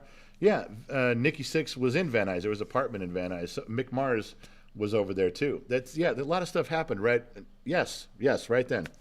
So I knew there was nobody in the pool. I didn't think there was anybody in the pool, and there wasn't anybody in the pool. But I opened it up with a stupid ringing to see the planes and just turn on the radio, and I looked down in the pool, and kind of in the deep end was a perfect sphere.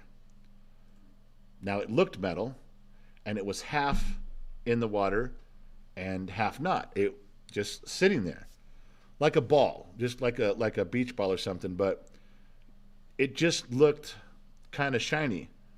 The moon was out. It was a clear night, and you looked down in the pool, and it just, the only way to describe it was a metal sphere.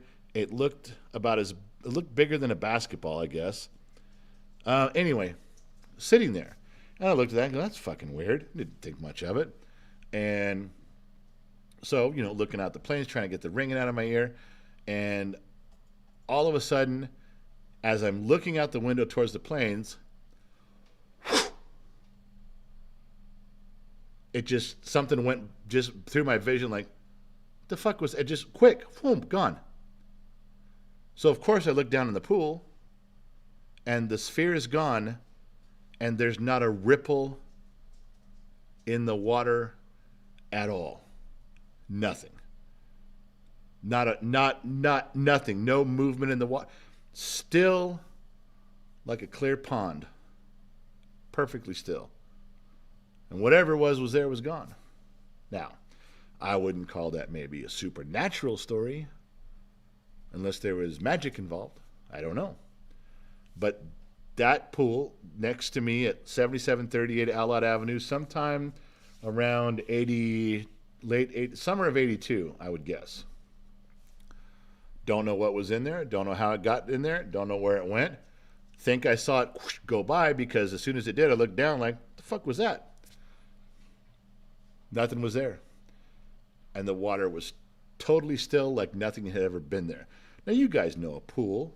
You guys could throw a quarter in the pool, and it's going to have some ripples for a second or two, or maybe even a minute. You're going to see it. Especially on a clear night with the moon up, you can see the ripples in the water. I looked down within 3 seconds of whatever it was being gone, and it was this fucking big. Nothing. All right, well, I don't know what it was. You explain it to me. Somebody call Art Bell or George Norrie right fucking now. Get him on the phone. All right, so aliens exist, and someone else write, aliens do not exist. You were tripping. Yeah, I was 13. I was clearly high on something at 13. I don't know. Clayton Cook says in 1982, were they still putting cocaine in Coca-Colas? Maybe. I don't know. What was that story about? Sorry, I was stuck in Imagine the Topless Sisters in the past 10 minutes. Hey, Garfuck, I'm not talking about it again. I told it. It's over. It's done. Oh, you guys are all stuck on the girls. Unidentified flying titties. Great. That's the first message I've ever seen. Allie, just so you know, I went to click on that from Mike, said unidentified flying titties. I went to hit show because it had his thing hidden, and I clicked on it, and the message came up, another moderator already handled this for you. Apparently, Allie was quick on the titties, too. All right, I'm just telling you what was there. You guys asked, did I come to you with this story? No, I did not. You guys came to me and said, oh, tell me a story, so I did. Brandon Morris, we got your $4.99 about Nikki Sixx. Although, I think it was Mick Mars that wrote it, but what do I know? I'm just a dumb mechanic in the middle of the desert. We did Annabelle Medrano's turn. Okay, so we're moving along here. Can we please... Barry Dano, $2. How long was it before the men in black showed up? Listen, Barry Dano, how long was it before the men in black showed up? 35 years, because the movie didn't come out till... I was 13 or 13 years old. All right, whatever, man. I don't care what you say. I wasn't even drinking back then. Not very much, anyway. So go back to my notes. Yeah, we got notes. Yeah. So do you guys remember me telling you tonight? This is a quick mom story, quick Gen X mom story. No boobs, no nakedness. I've got one of those, but I'm waiting. So you remember the story I told you the other night when she like cornered me? She's like, "Okay, when are you going live?" And I'm like, "I got 10 minutes. I'm going live in 10 minutes." Okay. Do you want to have something to eat now? I'll fix you some dinner now, or when you're done. And I said, oh, well, then, if I can pick, I'll pick now. And then she flipped out. Remember that? She's like, I can't fucking make it right now. I can't fucking make it before you go live. I was like, well, you asked. I mean, I chose one of the choices you gave me, and she's in there slamming pots and pans around, being Gen X mom. So she did it again today. She walks in right before I'm going live with my Lunch Pals. That's right, Lunch Pals. I'll call them Lunch Pals. My Bottom of the Lunchbox crew on Facebook. We're having a good time. We're gaining membership. We're telling stories. Now, the Facebook lunch crowd does make fun of you guys a lot. They do. They do. It's the cool kids table. It's the cool kids table. But I defend you. I defend your honor each and every time, just so you know. So, she says today, she comes in like breezes in the door. She's running some errands. She's like, you going on? I say, yeah, I'm going live in a few minutes. She goes, you want some lunch? She asked me if I want some lunch. 4 minutes. 4 minutes before I'm going on with my lunch dates. You know what I said? You want to know how I responded? What did I say? Not a fucking thing. Not a goddamn word. I went the other direction and just went back to what I was doing. Now, she got mad at me for ignoring her, but believe me, that was the lesser of two evils. I didn't get my ass handed to me. Speaking of asses that got handed, shall we talk about today's video that the kid posted? He posted a video. You posted it everywhere, didn't you, son? Yeah. Everywhere. He said everywhere. It was on TikTok and two Facebook places, YouTube, and you got Instagram, right? Yep. Okay. So Joe Haney says, we are the bottom of the glass nation, not worried about some crumbs. Joe, you're not worried about the bottom of the lunchbox? Joe Haney's like, fuck those noobs. Who gives a shit? You did it? Okay, just respond. I'm scrolled down. I'm reading correctly. Did anybody see the short, the ambush video he did the other day and he edited it? Did you see what he put up? Yes or no? Just want you thumbs up or thumbs down. Did everybody see it? I'm waiting on you, Nightbot. Even with the minimal amount I know of you people, I would rather hang with you guys than most people I know in my life. Great to be here, Nightbot. What a fucking cool thing to say. And you're not wrong. We have some of the most creative, colorful, diverse people on the planet right here hanging out. You know why? Because we are the island of misfit toys, Nightbot. And we fit right here, each and every fucking one of us. My man.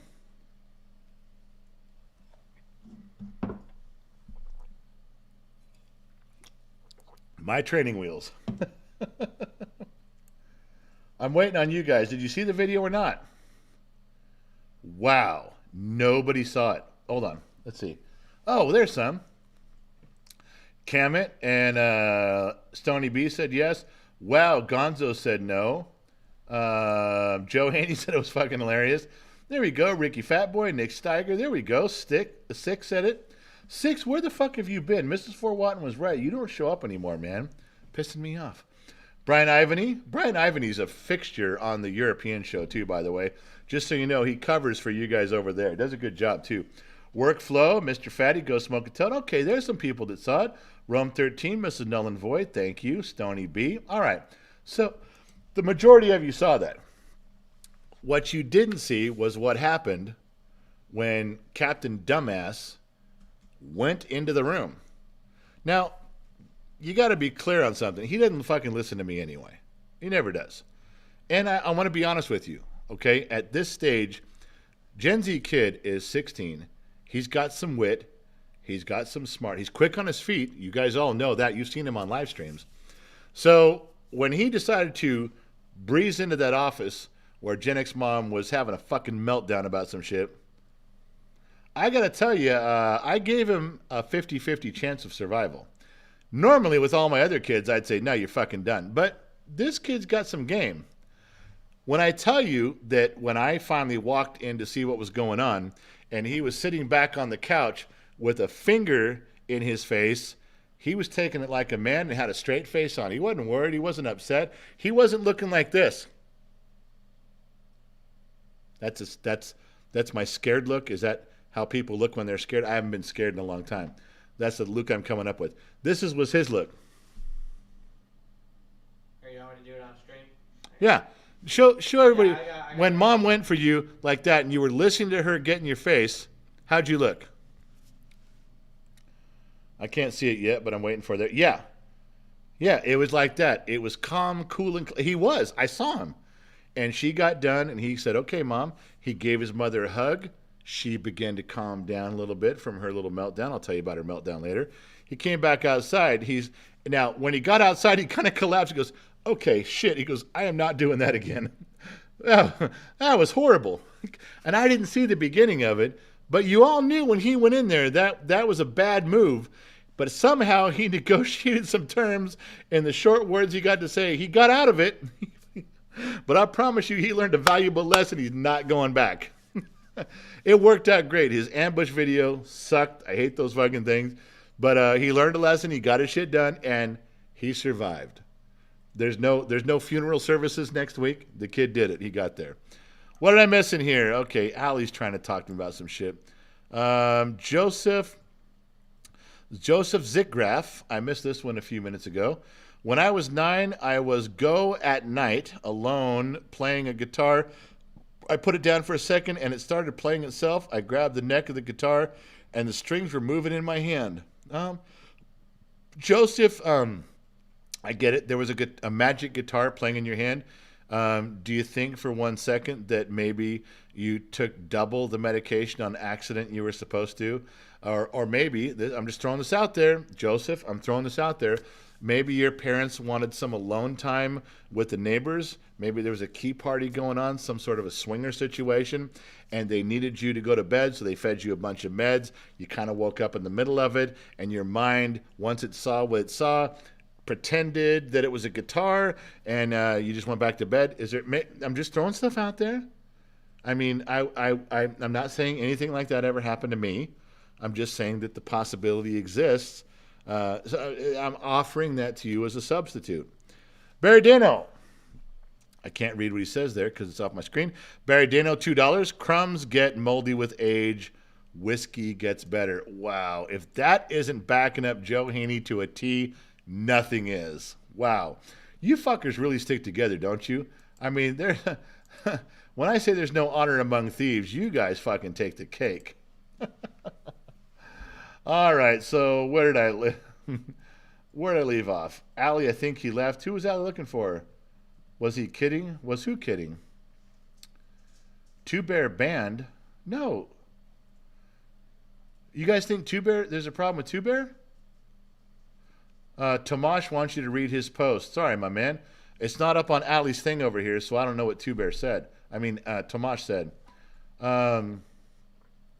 You guys really think something's wrong with Two Bear? I don't see Two Bear in here anymore. No. Two Bear and Mrs. Fort Watton are the highest ranking Legion of X officials there are.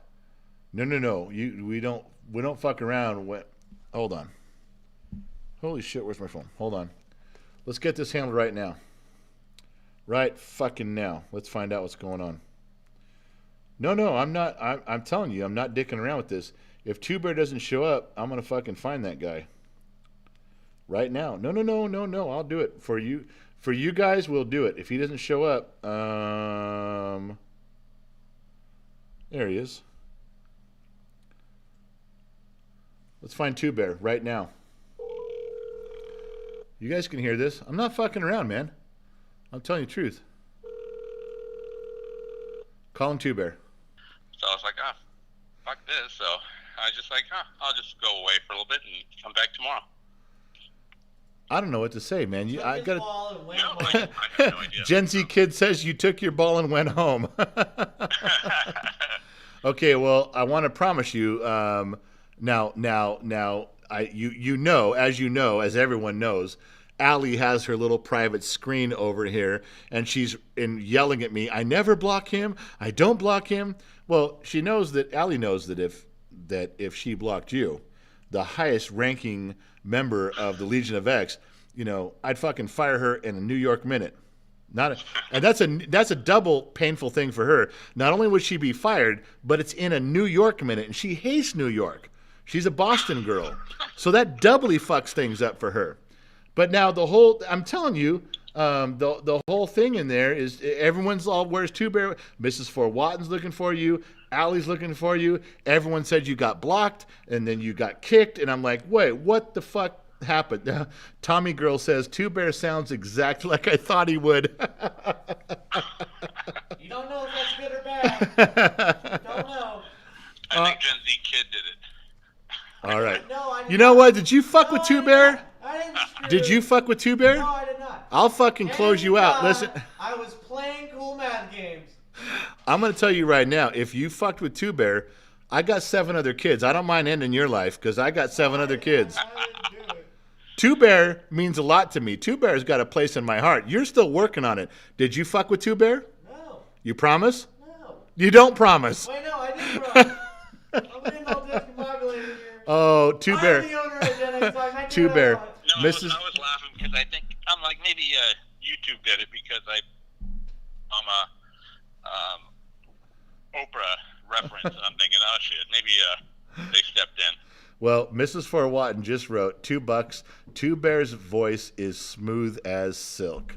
She just wrote that. Not like Wolfman Jack, that's for sure. All right, brother. So you're okay. We're good, right? Oh yeah, no, we're good. All right. I just want to make sure we're tight because I'm not. If my highest ranking officer, my right hand man, you were there for me in Vegas. You sat right next to me and fucking straightened me out, so we could double team attack that shit. And the Fontana car show that I came down there for, I can't go on with this shit. I will close the whole fucking channel down if there's a problem between you and me, brother. No, there is no problem. You know I have 100%. All right, Two Bear, if you want to come back, we're all here missing you. If not, and you want to catch us on the flip side, just know that I love you, everybody else loves you, and you go about your business, man. But I just want to make sure that everything was cool. No, I will get back on. All right. Talk to you guys a little bit then, all right? All right, Two Bear's coming back, everybody. You hear that? I called him. No, I fucking called him. We solve problems here. We don't fucking wait and speculate and all you fuckers in the chat room talking about all your shit. No. You fucking make a phone call. You get that shit solved. All right, Two Bear. We'll catch you in a little bit then. All right. I'll talk to you guys in a little bit. My man. You see how we handle shit around here? Don't fuck around. Hand to God. Gen Z kids over there. Hand to God. I was playing math games. I didn't do it. You guys, do you see how we take care of shit around here? Don't fuck around, man. Don't fuck around. You get Two Bear on the phone. You get Two Bear back online. That's right. I don't always read every comment, Two Bear. I got a thing right there. Mrs. Fort Watton says it had to be YouTube. Yeah, the whole reason my screen's shaking is because Gen Z kid just fucking ran his ass all up and down over here. But, all right, whatever. All right, so I don't know what I missed. Allie, you have to show me what I missed. But we called Two Bear. We got that shit fucking handled, man. If it was a YouTube thing, then fuck them, because that's my friend. He became my friend here. I don't want you to think Two Bear is a guy I grew up with and he's sliced in because we're old time. No. No, Two Bear and I became friends. We became brothers through Gen X Talks. That moment, that feeling, that time, I'm not this. If YouTube fucks him, then I'm on Two Bear's side. I'll stand right next to him. Fuck that. That's bullshit. And it was Allie, then we have to have a talk, Allie. All right. Two Bear. Now let's drink. Fuck it. All right, I'm going. I'm going to pour a big one for Two Bear because he's back. I saw that orange screen, my man. You got a question about that Two Bear shit. He's gone. I said, fuck that. I'm drinking this right now. Everybody who's anybody, this is your general. I never give commands as general. I very rarely give commands as general. You will drink the Two Bear. Somebody raise a glass of Two Bear. Don't make me fucking do this alone. Two Bear fucking counts. Two Bears' lives matter. There we go. Mrs. Fort Watton, $10 a Two Bear. That's what I want to see. $2 from Joe Haney. Two Bears back. That's what I'm fucking telling you. We are the bottom of the glass nation. We are the Legion of X. We are a bunch of misfit extras, and you fucking raise a glass right now, everybody. I don't care if it's a juice box like Frank Blee always raises juice boxes. Show that shit right fucking now. Two Bear's the fucking highest ranking guy. He's like a brother to me. Fuck it. We're drinking right now, and I'm doing it too. The truth is at the bottom of the glass. Two Bear. Two Bear. This for you, my friend.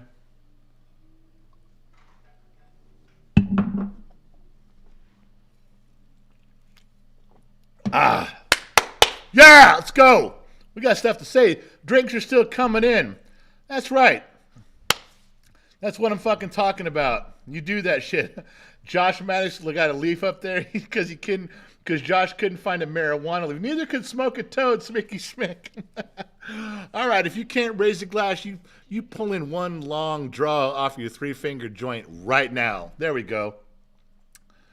Oh, Joe Haney says crumbs crumble and we unite. There you go. That's what I'm saying. You guys show respect when it's time. Every one of you do. It's not a command. I'm not saying show respect. I'm saying I told you guys to take a drink and you guys showed respect. You guys did that on your own. Thank you very much for that. Gen Z Kid. Josh Bell, $9.99. Thank you for that. That goes to the Whiskey Fund. What else are we missing on pictures, kid? Let's blow through the picture stuff. Why don't you put up a picture? Now, this Gen Z kid's got homework to do, and he's got to go. We've been on almost 2 hours. So, listen, let's go to the lightning round. The kid's going to put up a picture. I'll talk about it. You guys respond. You ready? You ready for this one? Here we go. What do we got? Bump, bump. Now, pay attention. It's on there. Okay. This one, this is why I got banned from Twitter. I don't go huge political. I just had a wild hair up my ass. This one got pulled from Twitter. There was an argument. I called Elon Musk and I said, fuck Elon. I thought you were in charge of shit. They pulled my post down. Elon said, I don't get the keys to the building till June. The paperwork's finalized at the end of May. I get the keys to Twitter at June. He told me, he advised me, quit fucking around. All right, there. Next one, go, Gen Z Kid. Let's do the next one. That was my Twitter debacle. Trivia. Ready for this one? Trivia. All right, what do we got here? Schwabang. Allie, pay attention. Allie, pay attention. Two bear or two bear is not the question. What is that? Somebody in the comment section, give me what that is. I had one when I was a kid. Well, I didn't have. My parents had one. My grandparents had one. What is that? Come on. There we go. Josh Maddox, coaster. Well, he asked, coaster. There was some definition there. Josh said coaster with a question mark. Joe Haney said coasters, coasters, coasters. All right. Come on, Gen Z kid. Give us another one. Oh, we got another one. Come on, baby. Let's rock and roll. What do we got? The JPEG for this one I have is called Weird Lamp. So that's the title. Okay. What was the definition of this? Why was this crazy in the 70s? What did this do that no other lamps did? Come on, tell me. I'm waiting. Oil lamp, not good enough, Harley. Come on. I want to know what it did. What was its significance? What was the oil on a string? Yeah, static. That's close. That's good. We're getting close. No, it wasn't a fountain, Gonzo. Not a fucking fountain. It's not a sex lamp. Clown says it was a sex lamp. It could have been. There we go. Dripped oil is what I'm looking for. Wait, what was the other one? He said oil lamp, oil lamp, isn't it? Oil on a string. You know what? I'm going to go with static. Static said oil on a string. Now, for those of you who don't know, for anybody under the age of 45, this was a big hit in the 70s. And those strings you see would have beads of oil constantly running down them where you could see them. You could touch it and it'd get on your fingers and you get yelled at by your parents or your parents' friends. I wanted one of those. See the naked lady in the middle? She's fucking hot. No. Right out of Greece. Grease sculptures in the middle and these oil lamps that had oil coming down on the strings. I want one so bad for my house. And Gen X mom said, if you do, you're divorced. I was like, okay, oil lamp and divorce or no oil lamp and I stay married.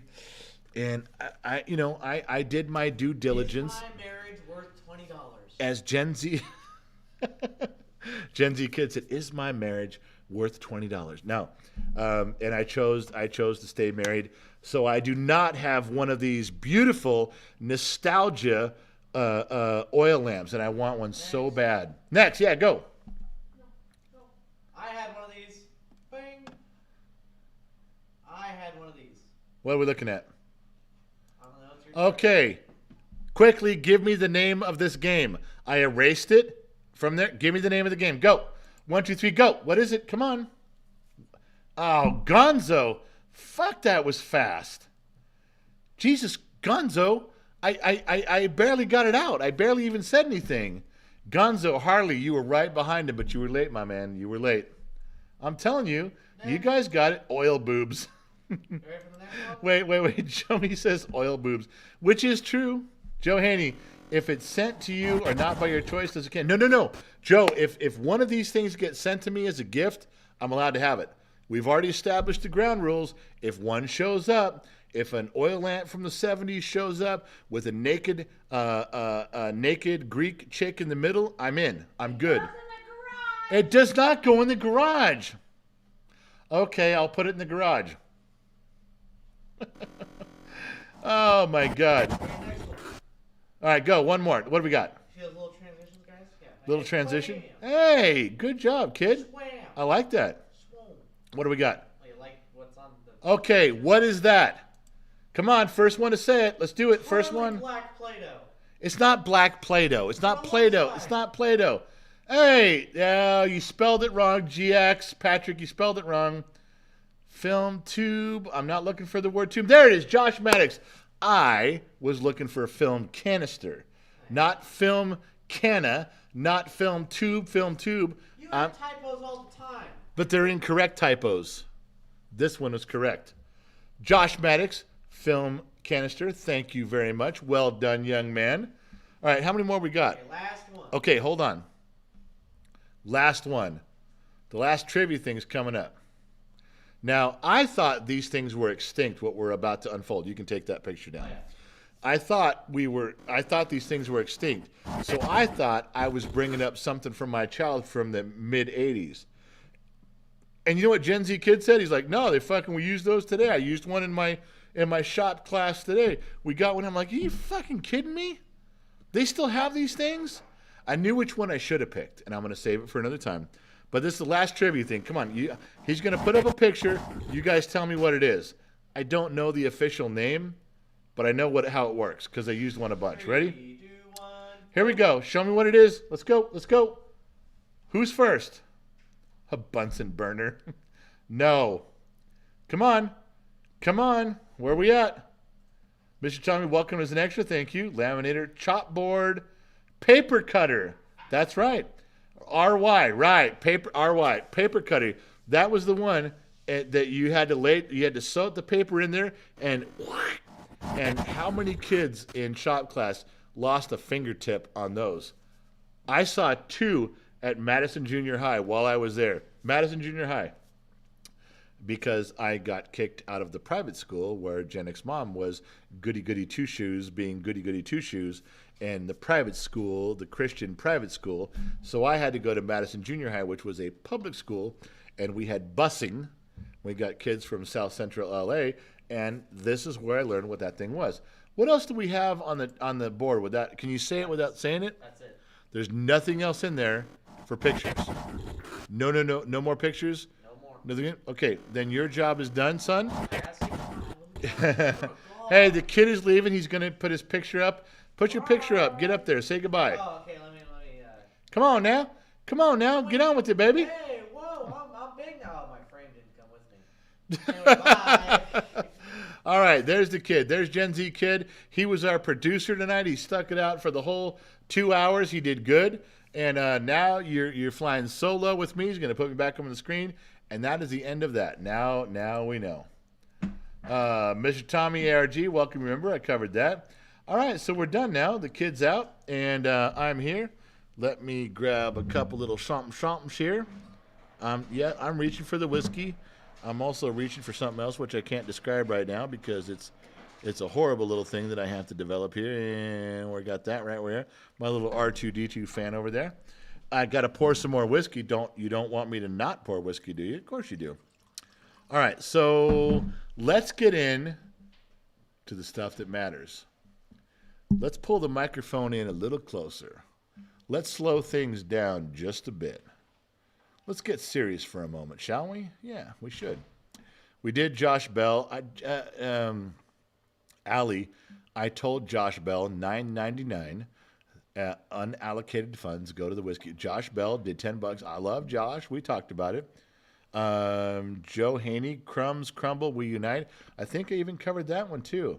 Allie, I'm going to ask you if you're going to hang out with us tonight, Allie, put the wine down, okay?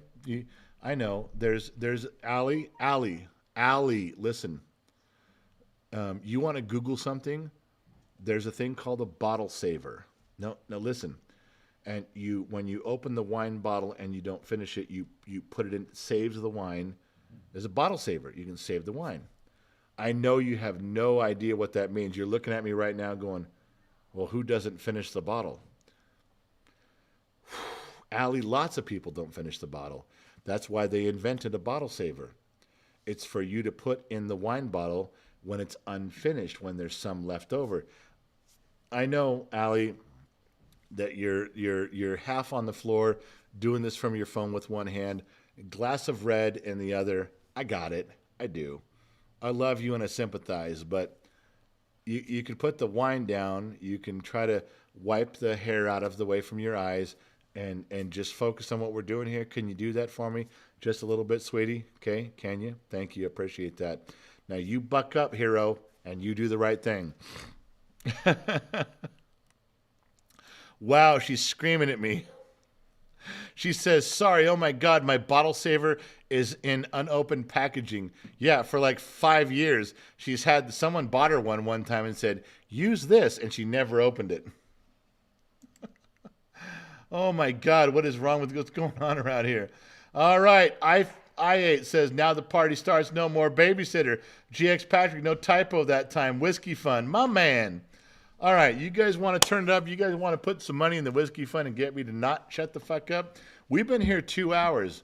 I've been talking for 2 hours. You've been typing. You folks have been typing for 2 hours. No, I'm not. I'm not fucking around. You want to go, Mr. Tommy ARG? Welcome. He's an extra. Tommy, I'm sorry, man. I'm sorry that we took your money. We stole your money. You put in that. You put in that money to be an extra. I'm sorry, because you just joined a big, long, fucking yellow bus of a bunch of raving, stark-ass, half-naked, drunk lunatics weaving through a mountain, and pretty soon we're going to miss a corner and go over the edge. You bought a ticket. You got on board. I'm going to say that's on you. This is Mr. Tommy ARG. Everyone say goodbye, because that man is going over the edge just like the rest of us. All right. Fuck, I can't.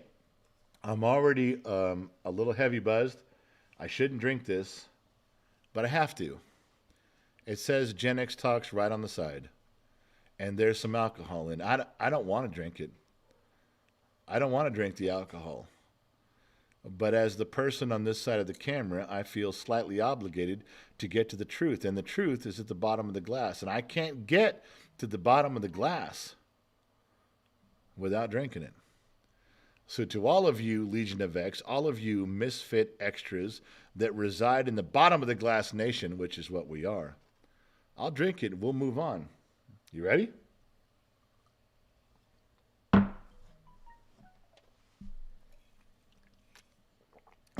All right.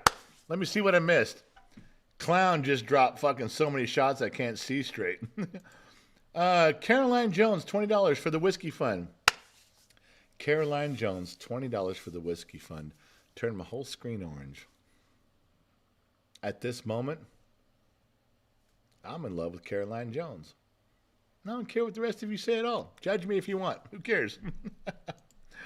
Mrs. Fort Watton, don't shut up all night long. Yes, I plagiarized that too. Oh my God. I mean, you guys are going to push me too far. Not only are we going to get banned from YouTube, Mrs. Fort Watton and everyone else is going to go, damn, and then I'm going to lose friends. Nightbot, welcome to the Legion of X. Nightbot stepped up his game. Apologies, you're going over in the bus with the rest of us. Joe Haney, the signature block I sent goes at the bottom of email. I got to know, Joe, setting the entire live stream aside, Joe Haney, you know I love you. I mean, you are at the top of the ranks. I got to give you a rank that can go on the display. I need to. But I don't know what you mean by that. When you say you gave me a signature block that goes at the bottom, I want to know. But I'm fucking dumb to begin with. I'm super dumb when I'm drinking. If you want something, whatever it is you're doing, if you want something to happen, you know through trial and error, you know from participation, send it to Gen X Mom. Nightbox, welcome to the gym. We covered him, Nightbox. I keep saying his name, Nightbox, all fucking Nightbox.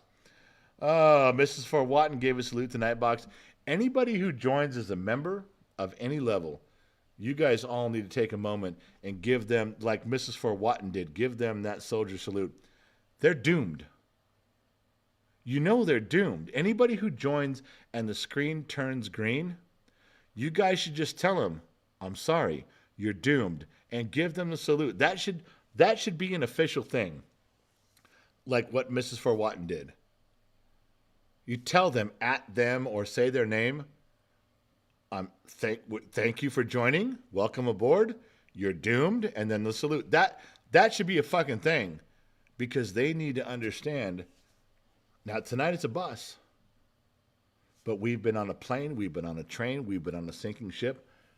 All of us here in the Legion of X that reside in the bottom of the glass nation, we've all known the frailty of joining and the limited time we have. How many times have we seen people just like Nightbot put himself in a barrel going over Niagara Falls? Yeah. You guys need to tell him. Tonight it's a bus. Wow, it's a bus on a mountain road in the middle of the night with no headlights. Sorry, dude. You wasted your fucking money on a trip that's going to end way too soon. We will be banned. And all you'll be able to say is I was there. I was part of it. Which is one of the fucking coolest things you can say on the internet. The guy's name is the Body Bus. The bottom of the body bus? Bottom of the industry bus. Oh, no, he's got a name. He really means something. I don't know what Body Bus is, but $4.99. Now he's got a real name. He's not saying the bottom of the something. He's got a real name, Body Bus. I just don't know what it is. So I got a little respect right there, but I don't know where to take it. That's cool. All right, so where was I at? Somebody refresh my memory. Where the fuck was I at? Hold on, my phone beeped.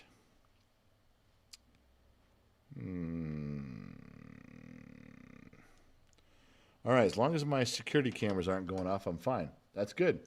Okay, so somebody tell me where I was at. Where was I going with this? What was the next thing on the agenda? We're 2 hours in. I'm totally fucked up. I'm holding it to get secret story.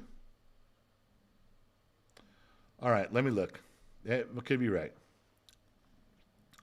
All right, I want to cover one of the hardest things to do in here, and you guys haven't presented me with this problem tonight, admittedly, but one of the hardest things to do is when someone chimes in and says that they've lost a loved one or something along that line. It can be a pet, it can be a family member, or both.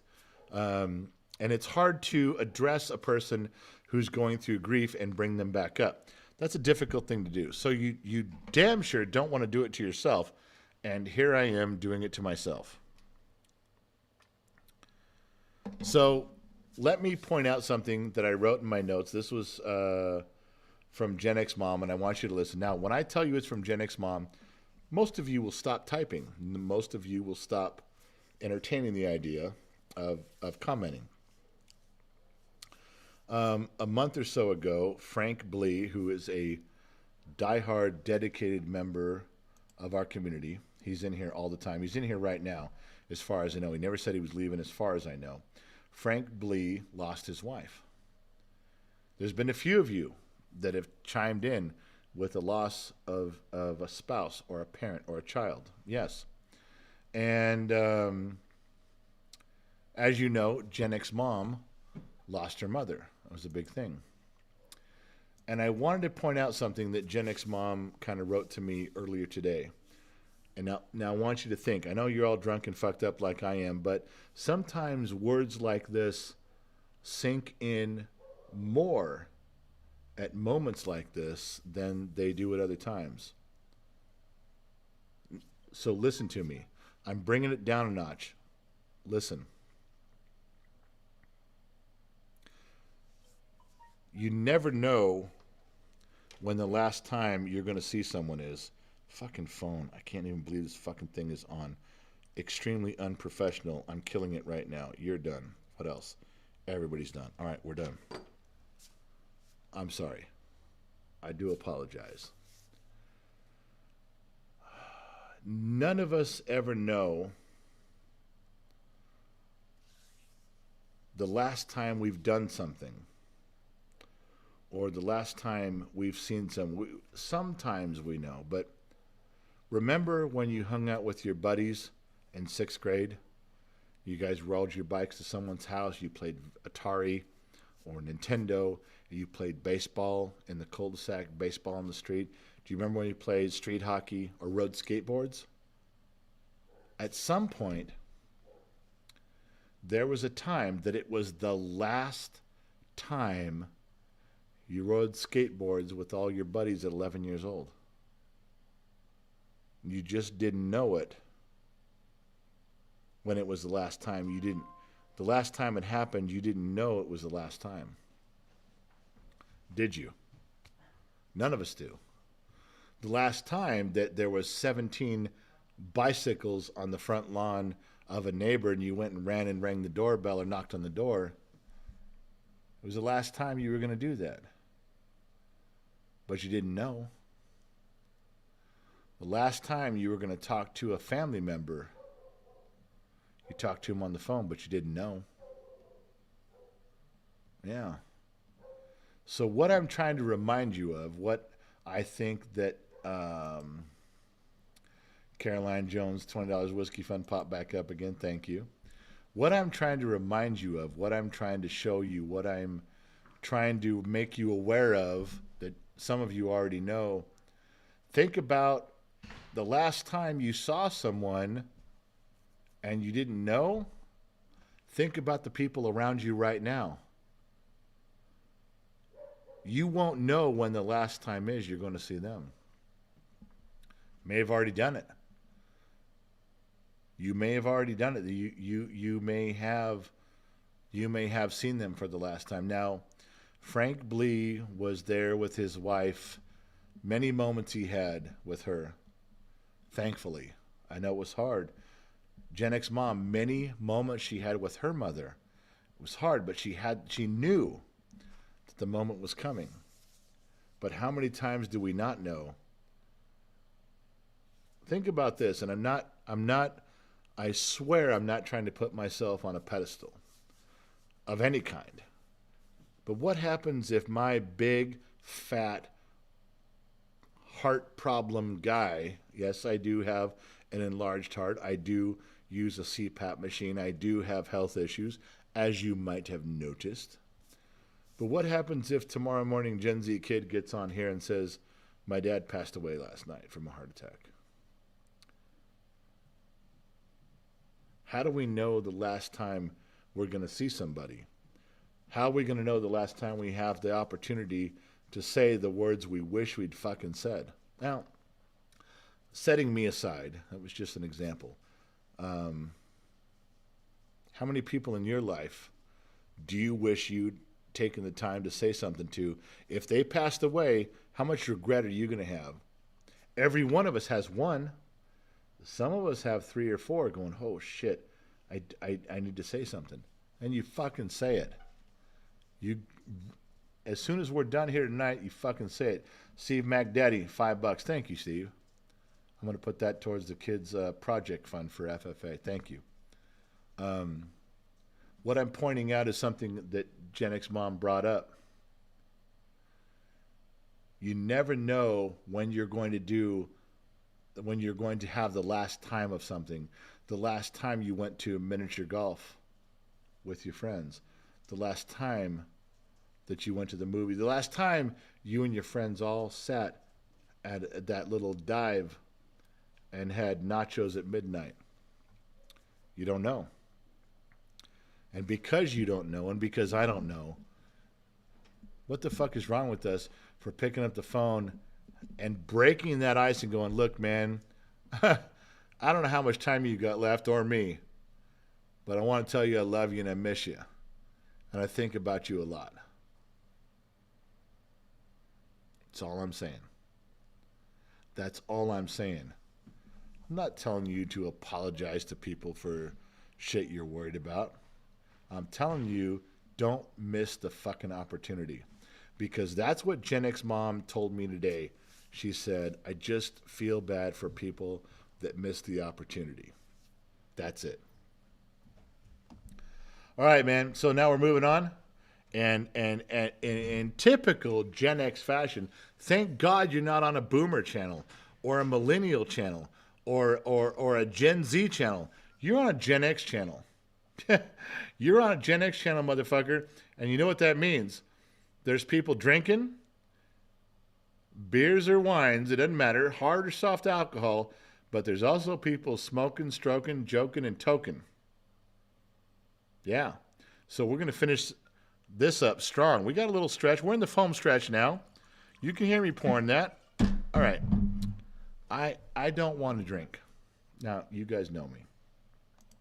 I don't want to drink. There's alcohol right there in front of me. And I don't want it. But I know the truth, and the stories are at the bottom of the glass. And I have to go through that alcohol to get to it. I don't want it. None of us do. I'm with you. But if I don't work on this, if I don't get here, if I don't get to the bottom of that glass, if I don't get rid of that, if I don't clear that alcohol away, We can't get to the truth. We can't get to the stories. So I'm willing to do that for you. Are you willing to do that for me? To take that shot, to take that drink. Josh Maddox is in. GX Patrick. Come on. You willing to do that for me? I'll do it for you.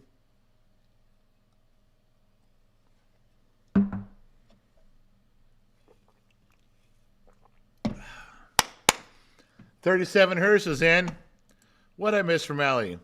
Are you sure I'm not here to help steer the bus off the cliff? Who knows, Nightbot? You might be. Angel Turner still trying to deal with the sudden passing of my youngest daughter back in 21. Angel, you're exactly the person I was talking about. Exactly. You got what I said and how I said it. Those words were specifically for you, so that you and I and Gen X Mom could tell others, don't fuck up, like so many of us do, and so many times I have. All right, so we're moving along here. Wayne says Irish jokes. Matic Man says to you and the general, thank you very much. All right. Let me read my script. Let me follow my notes. Gen X Mom is upstairs. Gen Z Kid is upstairs. We're clear to fire. We're clear to fire. Pum pum pum pum pum. All right. So, gosh, okay. I'll tell one. Then I'll tell a little interlude. You have to absorb the interlude. Then I'll tell the other one after. So, do you guys remember the other night when I told the story about Gen X Mom and the $100? Do you guys remember when I told her quit spending money? We had that little argument. It wasn't really about. Hold on. Looking for Harley's what? Allie from Boston. She's drunk off her fucking ass. What is it? It's 9, 10, 11. It's only 11:20. I don't know what you're saying, Allie. Allie, you're drunk. Go home. Okay. So I told you the story of Gen X Mom, and she was spending money and doing stuff, paying bills, and I was saying don't pay invoices that include other invoices. You're double, triple paying stuff. And I got onto her, and she's like, oh, you buy money. I said, yeah. Okay, from now on, if you're going to spend even $100 on yourself, I want clearance on that. Just let me know. Talk to me before you do it. And after a day or two went by, I was like, what? You haven't spent $100 on anything? I mean, I know the job you're doing around here. You don't have to clear anything with me. You haven't said one thing. And the reason was, I said, if you spend more than $100 on yourself or the family or something without asking, you have to give me a little badonkadonk. You got to show me a little lovin'. Even it's a little hand action. Don't spend $100. To which she replied, I'm just spending increments of 50. I'm never hitting 100. I told you that story. That was funny. I couldn't find, hold on, talking to Allie here. I couldn't find his comment, but his son passed away. What? No, that cannot be true. You find me something on that. I'm going to keep going until you tell me. So I told Gen X Mom, I said, you spend more than $100, you got to give yourself something. You got to show some love into Big Daddy. And she said, well, don't worry. I'll pay in $50 increments. I'm never going to cross 100. But she had a problem. She was like at $70. I looked, $80. Some were $85 increments. And I'm looking hard. And some of the things she did were in the $90 range. But she made a mistake. She was so clever and so smart. She's trying to put stuff at the $93, $95, $97 range. And sure enough, a few times she forgot about tax. And the bill came through over $100. Guess who deserves a little badonkadonk? Guess who deserves a little action? This guy. That's right. This guy. It's going to happen. I counted 4 times. I printed them out. She's done. 4 times. She's going to have to do a little something, something for the Big Daddy. It's true. All right. So that was the beginning of that one. Now, there's a couple things. Kid lied to me here. I'll skip that one because that's politics. I have no shit moments from Gen X. When I read something as Generation X on the news, I'm like, no fucking shit. That's my reaction. No fucking shit. Like the other day I read something and I presented it to you folks. Will Smith is headed for divorce. No shit. No fucking shit. So there's a few of those. But today, I read almost an entire article. I'm reading here. Many of history's largest accidents were caused from someone having a lack of sleep. And they have like 85 examples throughout history of things going terribly wrong and accidents happening because someone fell asleep. Well, no fucking shit. No shit. That shit happens. I mean, you can have an accident had nothing to do with lack of sleep. But when you tell me some dumb statement like, you know that throughout history, there's many times when accidents and catastrophes happen due to lack of sleep. My reaction is, no shit. What a shock. We all could have guessed that. You don't have to tell Gen X stuff like that. We fucking could guess it on our own. Well, no fucking shit. Now, from personal experience, this ties it home. You guys like me to bring this down to a personal level. Ties it home. Gen Z kid was an accident. But I promise you, no one was asleep.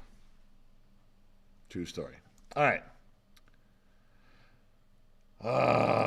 Where'd I miss? What'd I miss? Bum, bum, bum, bum, bum, bum, bum. Okay, good accident. That remains to be seen. All right, so we're coming up on 2.5 hours. I don't even know how many original people are still here. I don't even know. But I'm going to tell you one last story. I'm going to give you one last thing before I go off the reservation and tell you explicit stories that I shouldn't tell you. I will tell you one that's marginal. Might get in trouble, might not. Gen X mom story. But before I do, one of you is going to raise a fucking glass to me right now. I'm going to drink the last in here. You can see it's in there. Come on. Who's with me?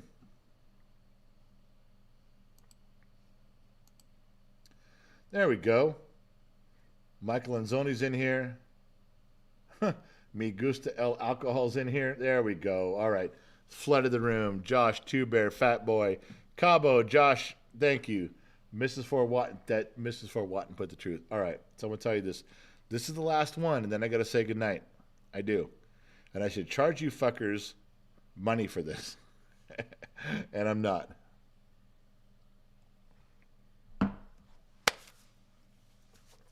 All right.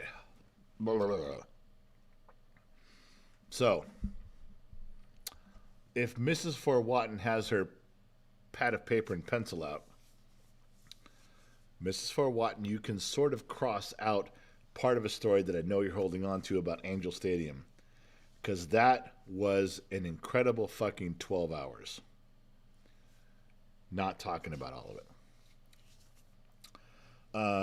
There was a lot of weird shit going on that night with alcohol and people and stuff. But this one little sliver, this one little slice, I'm going to take out of it and tell you. So, driving home on Highway 5 from an Angels baseball game, and it was a late game, so it was late at night.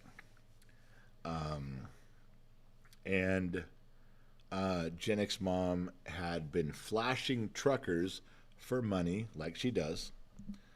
And we stopped at, hold on, I'll get it right. It was a lake on Highway 5, past Castaic. I can't remember the name now. It was on the west side of the freeway, past Castaic Lake. What's the lake that's Pyramid Lake? That's it. Pyramid Lake. We stop at Pyramid Lake. Mrs. Fort Watton said, "I'll pay for the story." I know you would, sweetheart. I know you would, because you know the money goes towards the kid. I know. I don't know how many will follow suit, but during the story. But if they're getting it for free, they're not going to give a shit. Thank you, lovely Mrs. Fort Watton. Thank you. All right. So we stop at Pyramid Lake, and it's the middle of the night. It must have been midnight or 1 in the morning. So the lake is closed. All the staff has gone home. But surprisingly enough, the parking lot, if I remember right, was quite full. Really weird for like a Friday night baseball game or a Saturday night baseball game. And so we pull over, and we pull over. We go to the parking lot, and there must have been, now the parking lot would hold maybe 75 or 80 cars, but there's 30 of them in there. And we pull up and stop and shut off the lights and shut off the engine, look around. It is clear that this remote area, look up Pyramid Lake on Highway 5 and picture it. Look at Google and picture it at 1 in the morning. No one's there. It becomes clear that people are there having sex,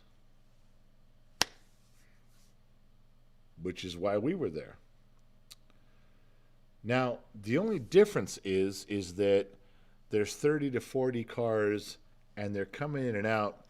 There's people walking around. Now, when they get done with their business, there had to have been, at any given time,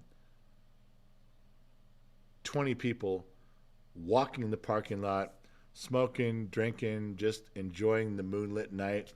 It's warm outside. Walking right by your car, 20 or 30 people just walking around. Everybody knows that everybody's fucking. You walk by a car, you can see people fucking. You can look in, you can see what's going on, maybe take a picture. You can see, it's clearly, we're sitting there because we waited for about 5 or 6 minutes looking around, and we're parked right in the middle. And nobody's talking, just kind of giving the heads up when you're smoking, like this, like, what's up, man? We got you. We're good. People are drinking, smoking, and so I looked at her like, so what do you want to do? She jumps in the back seat. Now, I will not bore you with the intimate details, but as dogs do, as in that aspect or genre, things are happening. But it's very uncomfortable because we don't quite fit. I wasn't this big. I was a lot slender, muscular. No. But it was still tough. And there's people right outside the window as if we would have been outside their window. Just it's what you do. You're here, you're in. You walk, you're in. You look, you're in. If you don't want to, then don't fucking stop here. Kind of an unspoken rule at the moment. We knew that. They knew that. But it's still a little bit cramped. It's not, we're not getting there. The full, how do I say this without being, the rhythm. And all of a sudden, things get better. Things get easier. Things are flowing. I'm like, all right, now we got it.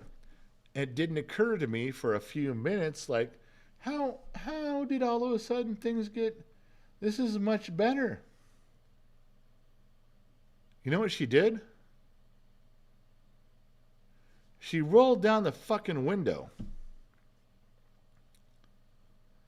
and went that way a little bit. Head and boobs outside. I admit I didn't catch on for a moment or two, or perhaps minutes. And she was actually smiling and conversating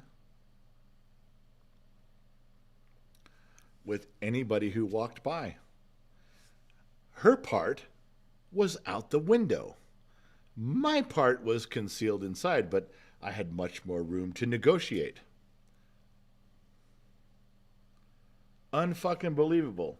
And at the end, I'm like, we're driving home. I'm like, so, she said, yeah, they were taking pictures and talking. And I went, so she goes, yeah, fuck it. Who cares? I'm never going to see him again. I'm like, so you were just, and they were looking, and she goes, yeah, pretty much. I don't care. And I finished, and she finished, and we rolled up the windows and got back in the car and left. I was like, I was unaware that you were out the window. She goes, well, I was cramped up. Weren't you cramped up? I said, well, yes. She goes, all right. So car was running, hit the window. She goes, went out the window, and everything worked. And I was like, okay. In my mind, in retrospect, pretty close to some other activities. Pretty close. As far as I know, none of it happened, but pretty close. But there was a lot of, and so to this moment, there's a lot of, on someone's phone, or on a few someone's phone, there's a lot of, not so much, but a lot of totally happened, totally true, and story. And her thing was, she goes, fuck it, who knows me? Who gives a shit? They're going to see these people again. I don't give a shit. It's not like I post them on the internet that anyone would ever recognize that moment. All right. So there you go. Hold on. I'm trying to see something here. Josh Maddox says, I love this family. C-Dub, when I first got married, my wife was afraid of the dark. She saw me naked. Now she's afraid of the light. C-Dub. Oh, you guys, I'm telling you, the Allie's just chiming in with some stuff. All right, you guys, I'm not trying to make light of a dark moment. I'm not trying to cover up some stuff that we're all going through. But I am trying to tell you that when we all drink, the weird part of us comes out, every one of us. Sometimes we tell fucking cool stories, and it's sexual in nature or bizarre in nature. And sometimes parts of us come out that are surreal. Sometimes it invokes memories of pain and loss. Why wouldn't it? We're human, and we're all hanging out together. And you guys know, every time you've been to a bar, there's a sappy drunk that loves everybody. There's the drunk that wants to fight everybody. And there's also the drunks that remember all the hurtful things in their life, and we have to deal with that too. Why not? We're all part of the human condition.